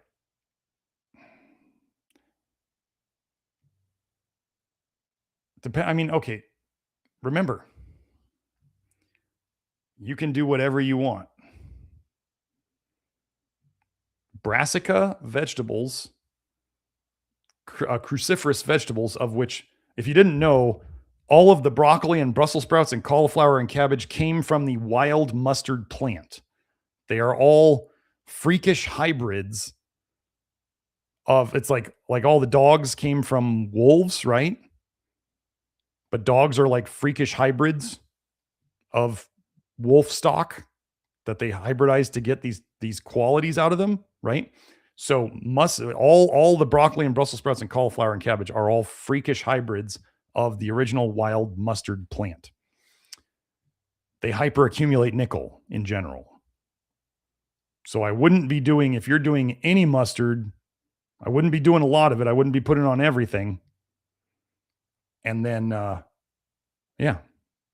But you can always, I mean, everybody makes their choices. So would it technically be on it? It might be on the, I don't know. I don't know. You'd have to look on Nickel Navigator and try to figure it out. And then decide how much mustard you're going to eat. Oh, Heather says my dog's eye boogers are gone from changing their food and water dishes. Did you change them away from nickel, Heather? Like, did you move to like, what big things can you say you changed about the food and the water dishes? And this is Jillian, the dog owner lady that I'm talking about, with the dog with the eye stuff. She says, I'm serious about it. My dog was diagnosed autoimmune and they couldn't even explain what it was, but highly recommend low nickel. It changed the game for my dog. Okay, this is interesting. JJ Lee says 6 weeks low nickel hair test. No difference on the test, but cobalt removal was 3 times. Any chance cobalt gets removed first? It's possible. I would say that I think I had a cobalt dump in my history. So I can't, but I wasn't doing low nickel back then. But yeah, there does tend to be, like when we looked at my hair test, in the hair test prior to the nickel dump, there was a lithium dump. So for me, we saw the lithium dump very obviously, and then it was a nickel dump. So yeah, there is an order. Yeah, the body does do an order. So yeah. But is there a chance of that? Yes. Okay, I think we're gonna wrap. Oh, Jillian's got some other posts here. I just want to finish with the dog.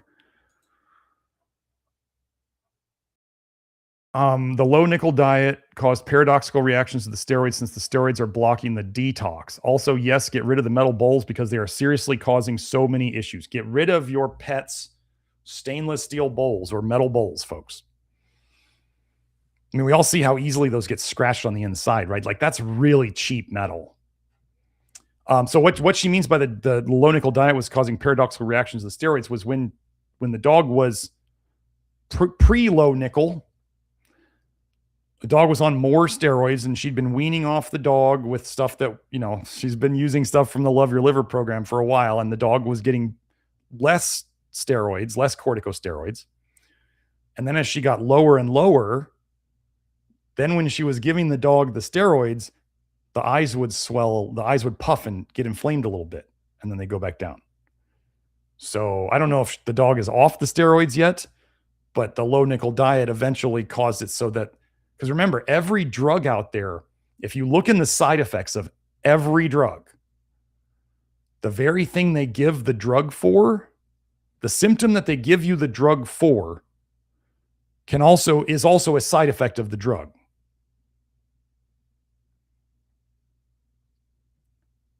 The like high blood pressure medications, if you look in the side effects, can give you high blood pressure. It's in there. Go look for it. So that's weird. Giving toxins can cause paradoxical reactions. So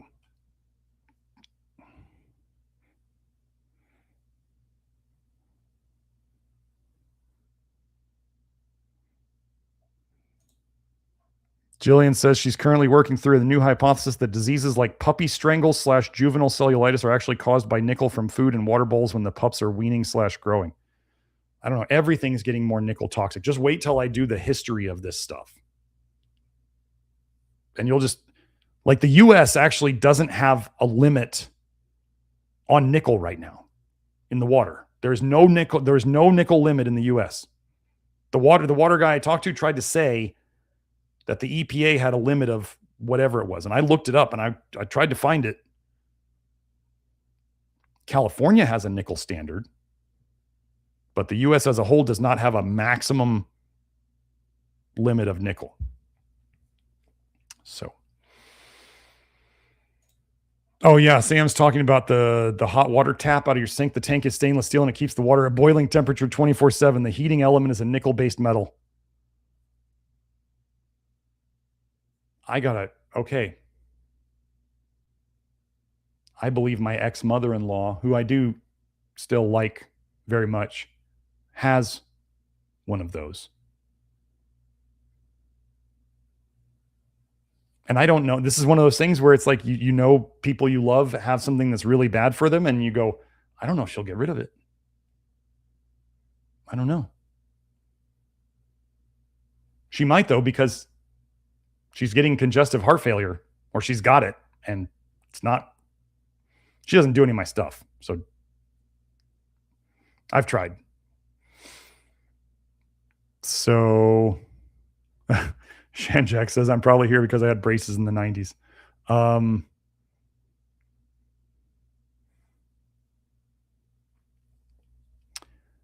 Okay. This will be the last question. No more super chats, no more questions. No more chat. I mean, you can chat, but this is the last one. Because we're already at 3 hours. Hold on one sec.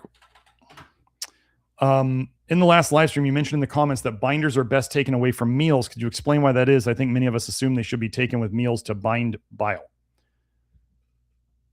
Okay. The thing about, you've got bile kind of running through your guts all day. Binders, if we generalize binders, like if we were talking about the calcium EDTA earlier, and we're talking about DMSA, or we're talking about other binders that literally can bind good, even IP6, which is literally phytic acid. Phytic acid is used to treat cancer. And then you got all the carnivores being like, you can't eat phytic acid, it'll suck away all your minerals. And they're like, but it's sucking away cancer. What's it sucking away then? Nickel and iron, maybe? Okay. In people who sometimes eat too much red meat, why would carnivores be afraid of a little phytic acid? It's kind of funny. Anyway, the carnivore diet's not a bad place to start, but by itself, it's not good enough by itself. No, it's not. Doesn't detox at all. But the idea with binders is, first of all, so we're talking general binders. So anything talks about a binder, it might grab onto some of the good stuff in your food. Okay. That's the general thing. So you take it away from food and away from your supplements and away from your medications, because usually you take those with meals. So you're trying to separate them out. So you're not binding the stuff you really want. Now, I've shown in the research that charcoal doesn't bind any nutrients and cause any nutrient deficiencies. Zeolite doesn't cause any nutrient deficiencies. I think there's a paper on Pectisol not depleting anything. So the binders that we have chosen don't do this. Now, taking a bunch of binders with a bunch of water with food is not going to help your digestion at all. The more water you drink with your meals, binders or not, the more diluted your digestive juices get, and you're not going to digest well. And generally with binders, especially the ones we use, they're going to soak up a lot of water. And then you got to drink more water so you don't get dehydrated. So we have kind of an issue. The bile is okay. So, and here's the other thing to remember. Like when I tell people the charcoal sandwich, and for those of you who don't understand, the charcoal sandwich is something that I used to talk about, and I still do. I still think it's totally useless. I mean, it's useful. Okay.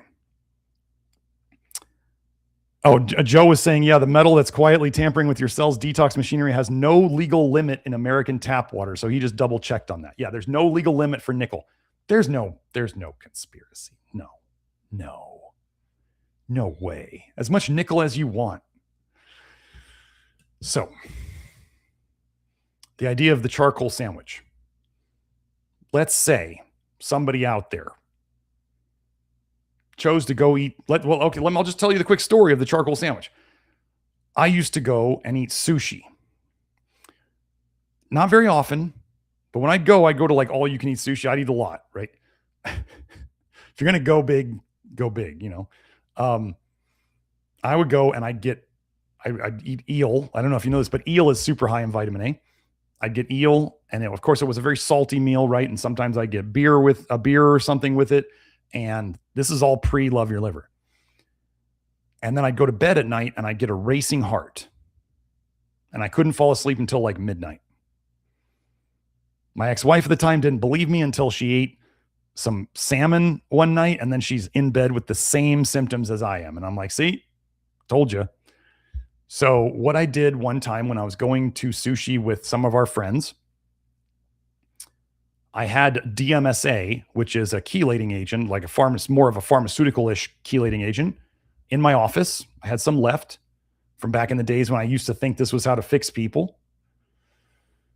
And I thought, what if I take a bunch of this right before I eat the sushi? Oh, because I tried eliminating things. I thought maybe it's the beer. So I took out the beer. That didn't fix it. I thought maybe it's the amount of sodium in the soy sauce. So I did the low sodium soy sauce or no soy sauce.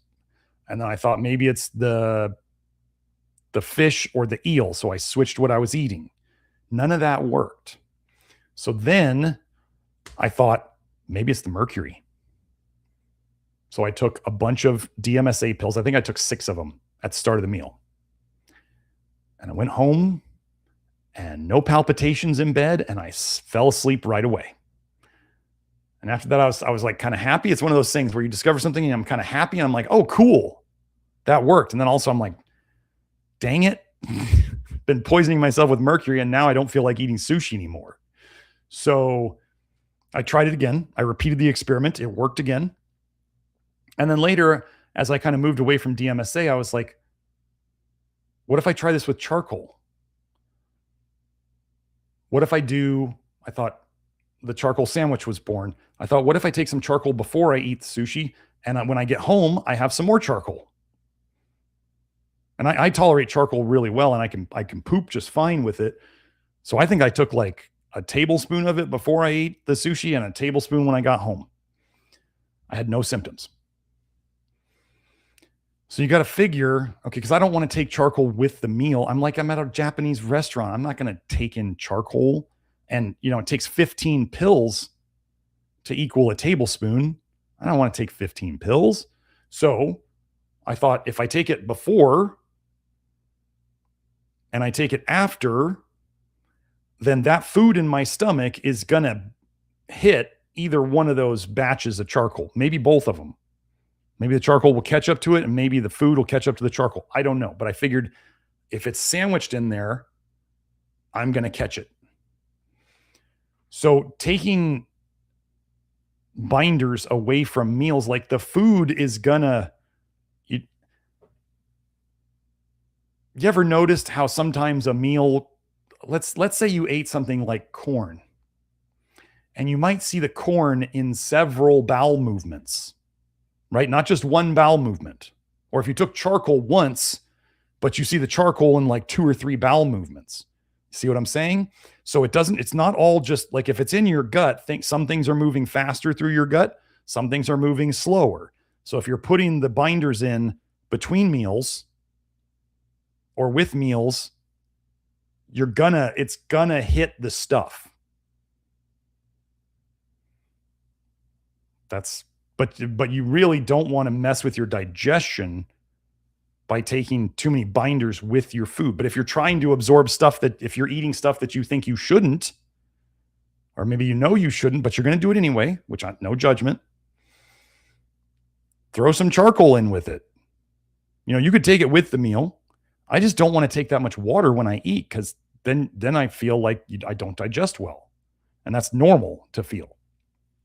So now let's get back to talking about MCP and zeolite and charcoal and the binders that we use, and the Pecticlear, even the alginates. The Econugenics, the Pecticlear company, or the Pectisol company too, they say to take it between meals. That's their advice. Seeing their results, and then they're actually publishing papers on Pectisol, I'm going to take their advice on that. Now, I want to tell you, so think of it this way. Optimal, I think, is between meals, because then it doesn't interfere with your digestion, and it's going to catch the stuff in your gut. It's either going to, stuff is going to catch up to it, or it's going to slow down and back into things. It's also a pain to remember to take between meals. So if you forget a dose, take it with a meal. They both work. Like I wake up in the morning, I have a big glass of water with like the 10 Pecticlear. And then I start my day, and then later in the day, I might take some more Pectisol, maybe once or twice. Do I sit there and actually time it of like, oh, I got to do it an hour after I eat, or I got half an hour before I eat, or an hour after? No, I don't do that. Because it's all gonna, as they joke about, like when kids will separate the stuff on your plate, they'll only eat one thing at a time, which I used to do that. And then you have an adult go, well, it all gets mixed together in your stomach anyway. And you go, yeah, but I don't want to eat it together.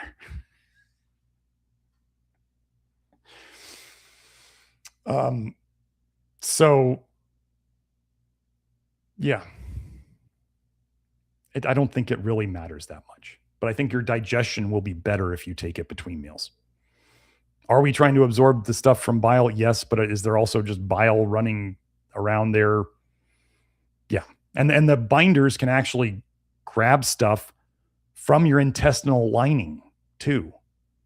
Where if you absorb toxic metals, which part absorbs them first and the most? Your intestinal lining. So where can they also be detoxed from the first and the most? From your intestinal lining. So yes, the bile is important, but the two places where nickel stores and accumulates the most is your skin and your gut, which is why the alginate helps so much. Do we have to take the alginate with food? No, but hopefully the idea would be you don't need to take your binders with your food, because your food's not bringing in the poisons. That's why we pick our foods the way we do. So you don't need to depoison your food. You got to depoison your gut and the bile, and taking it, like I said, between meals or with food. I think between meals is better. With food is fine. If I forget to take a dose, I will take it with food. Perfection is the enemy of good enough. That's Pectisol you don't take can't help you. Pectisol you take with a meal, let's say it was 80% as effective as if you took it between meals. 80% is a lot better than 0. So, okay. Oh, Orion said, the last thing. Have I dived into the historical significance of nickel in relation to the German folklore of the devil of Kupfernickel and Old Nick the Devil's Copper, Old Nick's Copper? Very curious stuff. Absolutely, I did. That was definitely one of the first 2 episodes. I think it was the 2nd episode. Yeah. Okay, so we're gonna wrap it up. Oh, okay. I'm not gonna go 4 hours. I didn't go 4 hours. I'm only at 3 hours and 18 minutes. Yeah, Joe's comment here. The Love Your Liver live stream featuring Dr. Garrett. I'm not going to go for 4 hours, Smith. I'm not. So, Sean Jack says long stream, best stream. Maybe I'll do a long stream next time. Or maybe I'll do it before I get a little break to visit Kelsey. So I'm kind of excited because I get to go. It's one of the first times I'm going to get to see Kelsey where I don't have a live stream in the middle of our visit. So, oh, that was okay. Yeah. Jillian pointed this out. This is this is important. Jillian pointed out, make sure zeolite and charcoal have a 2+ hour spacing for medications. Dr. Smith helped me figure out that I was accidentally binding the steroids my dog was on 6 months ago, and it was causing problems. Okay. I wanted to hit on this one before I did all of it. And I promise this is it. This is it. I really like that you guys appreciate the long live streams. I have other people go, make it a half hour, dude. And I'm like, yeah, that's going to change the medical paradigm. A quick half hour, super short attention span. Don't show studies. Don't validate your reasoning. Just make it short for the people who don't want to listen to anything. I don't want those people. Those are not the people who change things. The people who change things are willing to invest some time and some learning. And nobody would believe me if I was just like, nickel is bad. And people would be like, oh yeah, if you're allergic or sensitive, yeah, it's bad. Otherwise it's fine, right? You can't just make those statements. So anyway, pharmaceutical medications, including corticosteroids, which is what we're talking about here, are poisons. They're literally toxic to the body. What do the binders that we use bind to? Toxins, poisons. So if you take your binders with your medications, including even thyroid hormone, it may bind them and you will not get as much out of them. So definitely, if you're taking any pharmaceutical medications, take your binders at least 2 hours away from them. Now, that was zeolite and charcoal. I don't know what the situation is with modified citrus pectin because nobody tells you to don't eat apples with your medications. So I don't know about that one, but zeolite and charcoal will absolutely absorb pharmaceutical medications. Yes. So thanks, Jillian. Okay. Okay, so let's do this. Okay, so you are here. If you're here watching this right now or later, you're probably watching it on YouTube. So this is our YouTube channel, Nutrition Detective. You can find the live streams on the live tab on the main page. You can find the old videos under the videos section. If you're looking for a certain number, so now that we have 255 of these, and you can't find it on the live stream, then look on the videos. And if you can't find it on the videos, look on the live stream. And there, I think it's 198 episode. Episode 198 is only on Rumble. So now we'll get into that. Rumble is our alternative, our backup channel. If you want to go watch this there, that is where there are no special edits. If I say any naughty, unapproved words. And episode 198 is on Rumble. So if you want to watch the one that where we said the three letters we shall not name on this channel, then you can see it there. Okay, our main website, nutritiondetective.com. This is where you can find the membership link, which goes to the Love Your Liver program. This is where you can find the shop, which is our public store for the supplements. This is where you can find the VIP store, which is our password protected store for Love Your Liver members to get discounted rates on all of our products. And then you can also find the testing and consultation packages with Kelsey and Nathan there if you guys want to do our hair testing and blood testing that I have trained them on, and they're doing very good things for people. And then you can get access, eventually you can, if you choose to add it to your program, you can get office hours, which is our group support with Kelsey or Nathan, and Kelsey and Nathan and myself for an extra fee. So there's that. Let's get into the little social media now. So if you want to find me on Twitter, I'm not very active. I'm not super active on social media anymore because I don't like it. We're going to have more marketing there, but I don't need to go on social media and argue with people and have a demeasuring contest with a bunch of people who don't know what they're talking about. I leave them to themselves. And as they say, misery loves company. I don't want their company. Anyway, I do still post on Twitter. I announce, oh, just so you guys know, I do announce the show on Twitter. So if you follow me on Twitter and they actually show you my posts, that's one of the places I announce it. I announce it 3 times each week. I'm working on, okay, I put it on my list. I'm making a template email newsletter that I can send out the day of each live stream. So I can announce it over email so I don't miss that. I announce it on Twitter. I announce it on our YouTube wall. And I announce it inside the Nutrition Detective, inside the Love Your Liver program. So those are the 3 places, soon to be 4, where I announce these shows. And like if I am postponing it, like I did this one from Tuesday to Friday, I will try to tell you on Tuesday before the show so you don't sit around waiting for it. Okay. That's our Facebook page, the Real Nutrition Detective. We do actually live stream the show there. If you're on Facebook, you boomer. This is the direct link to the Love Your Liver program, members.nutritiondetective.com. That is where you can sign up. That's where the main website will take you if you click on the membership link. This is our email. This is our free course, our free email course, and also where you can sign up for newsletters if you want to get announcements of things like, flash sales or other things that we're having, that you want to sign up on the newsletter. What else do we have here? We have my Toxic Bile Paradigm series with the lovely Beth Martins. She helped interview me for this, and we did a 3-part series. It starts with episode 231, where we cover the concepts of Toxic Bile Paradigm, which all fits with the nickel stuff. It absolutely all fits with the nickel stuff.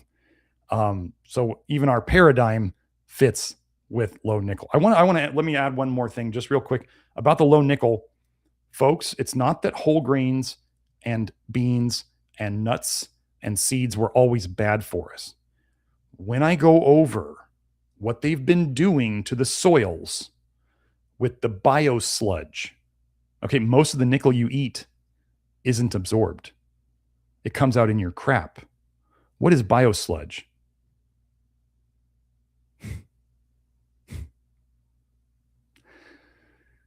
Then we have phosphate fertilizers are contaminated with nickel. Then glyphosate can be contaminated with nickel. The water can be contaminated with nickel. This is a modern problem. So we have to find modern solutions. So if you just want to go and eat whatever your grandpappy ate, that's cool. You don't live in your grandpappy's world. And your grandpappy handed down his nickel to your dad, and he handed it down to you, and your mom did too. I don't know if I went over the nickel dump that happens during delivery. Something like the blood level went up 60 times or something between the delivery and the placenta coming out. It's crazy stuff. Oh, and breast milk is high in nickel if the mother's high in nickel. So yeah.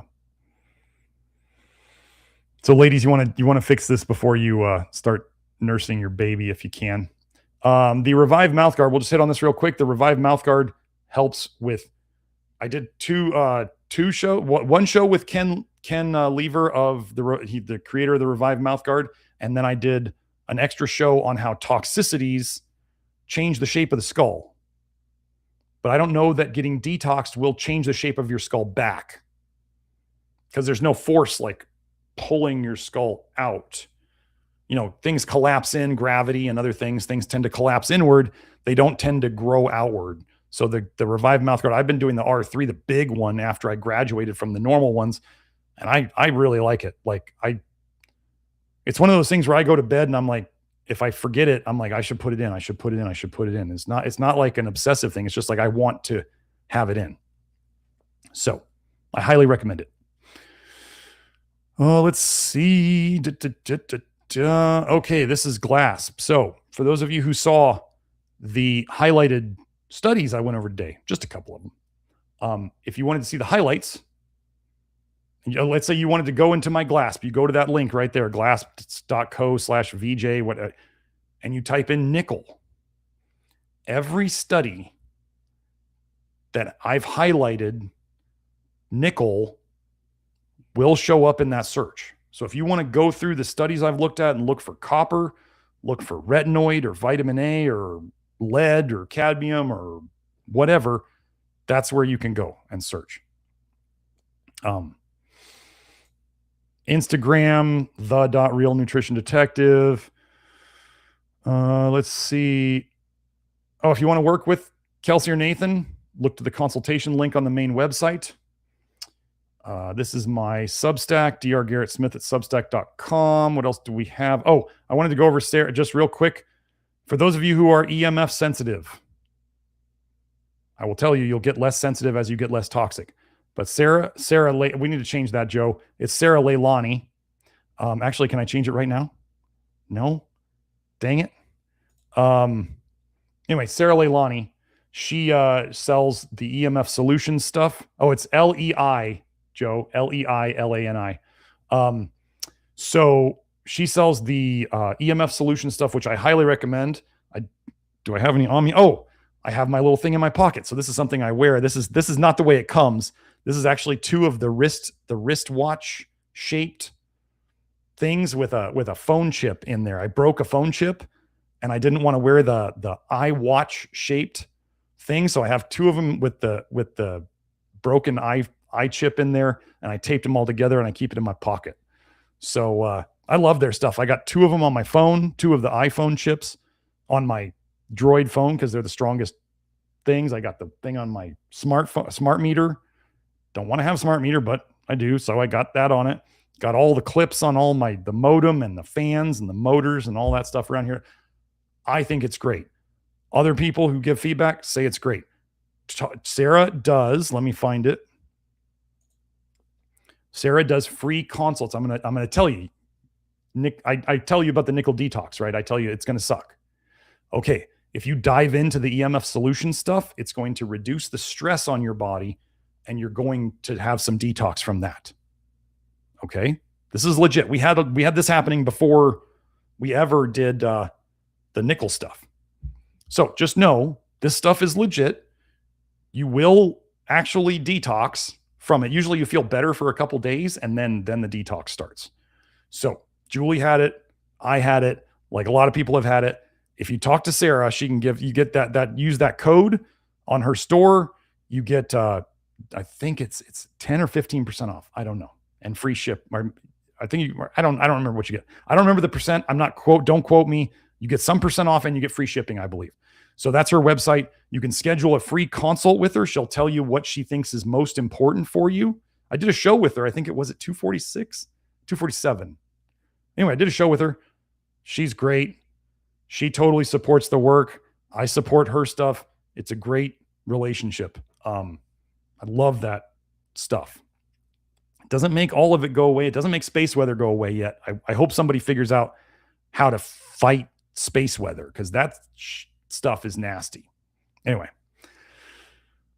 that's what and then if you ever wanted to see my live stream that I did on EMFs, copper toxicity, vitamin A toxicity, and iron overload, and how they all connect. And now that we know about nickel, so right, quick thing about that episode. Electromagnetic frequency, EMF, right? Electro, that means electric or conductive. Copper is electric and conductive. Zinc is much less conductive. Wow. Copper sometimes causes people to have feelings of buzzing or vibration, almost like an electric feeling. Weird. Then we have vitamin A. Vitamin A causes copper to accumulate and iron to accumulate. This is in the research. And there was some weird research that I go over in that episode about scientists figured out how to recreate the effects of retinoic acid in cells with a frequency. Jeez. And then iron is magnetic. So we have electromagnetic, copper is electric, iron is magnetic. And then now that we're talking about nickel toxicity, nickel is conductive and magnetic. So we're going to fix all of it. Okay, so that is what we got for today. Let me find that one. I'm Dr. Garrett Smith, also known as the Nutrition Detective around these here YouTube parts. I did not do a 4-hour show. So those of you who are rooting for me to do a 4-hour show, I'm sorry to disappoint you, but I didn't want to do that today. I almost did. Shoot, we're at 3 hours and 3.5 hours. Anyway, hope you all have a great week. I wish you all the smoothest of detoxes. I'm sorry if you're suffering right now, and remember that it does end and you will feel better when it's done. You're going to have moments of feeling, I'm going to tell you this, as you get better, you're going to have moments of feeling really good, and you're going to be like, oh my God, I'm out of it. And then it'll come back a bit, but then the moments of feeling really good will happen more often and more frequently, and you'll feel even better until all of a sudden you're out of it. So you can look forward to that, but the detox sucks. I don't know how to make it go away other than Pectaclear. And if you can't do Pectaclear, then do the Pectasol. And like I said, we're going to have those in the shop very soon. Next week, we're probably going to go over, the timeline of nickel and how things have been ignored and swept under the rug and just not talked about, and historically how they've all come, how this has all happened. So it all kind of, since the 70s, since like glyphosate came out, it all kind of fits the similar timeline. So anyway, you all have a great week. I will see you next week on the right day, on Tuesday. Bye now.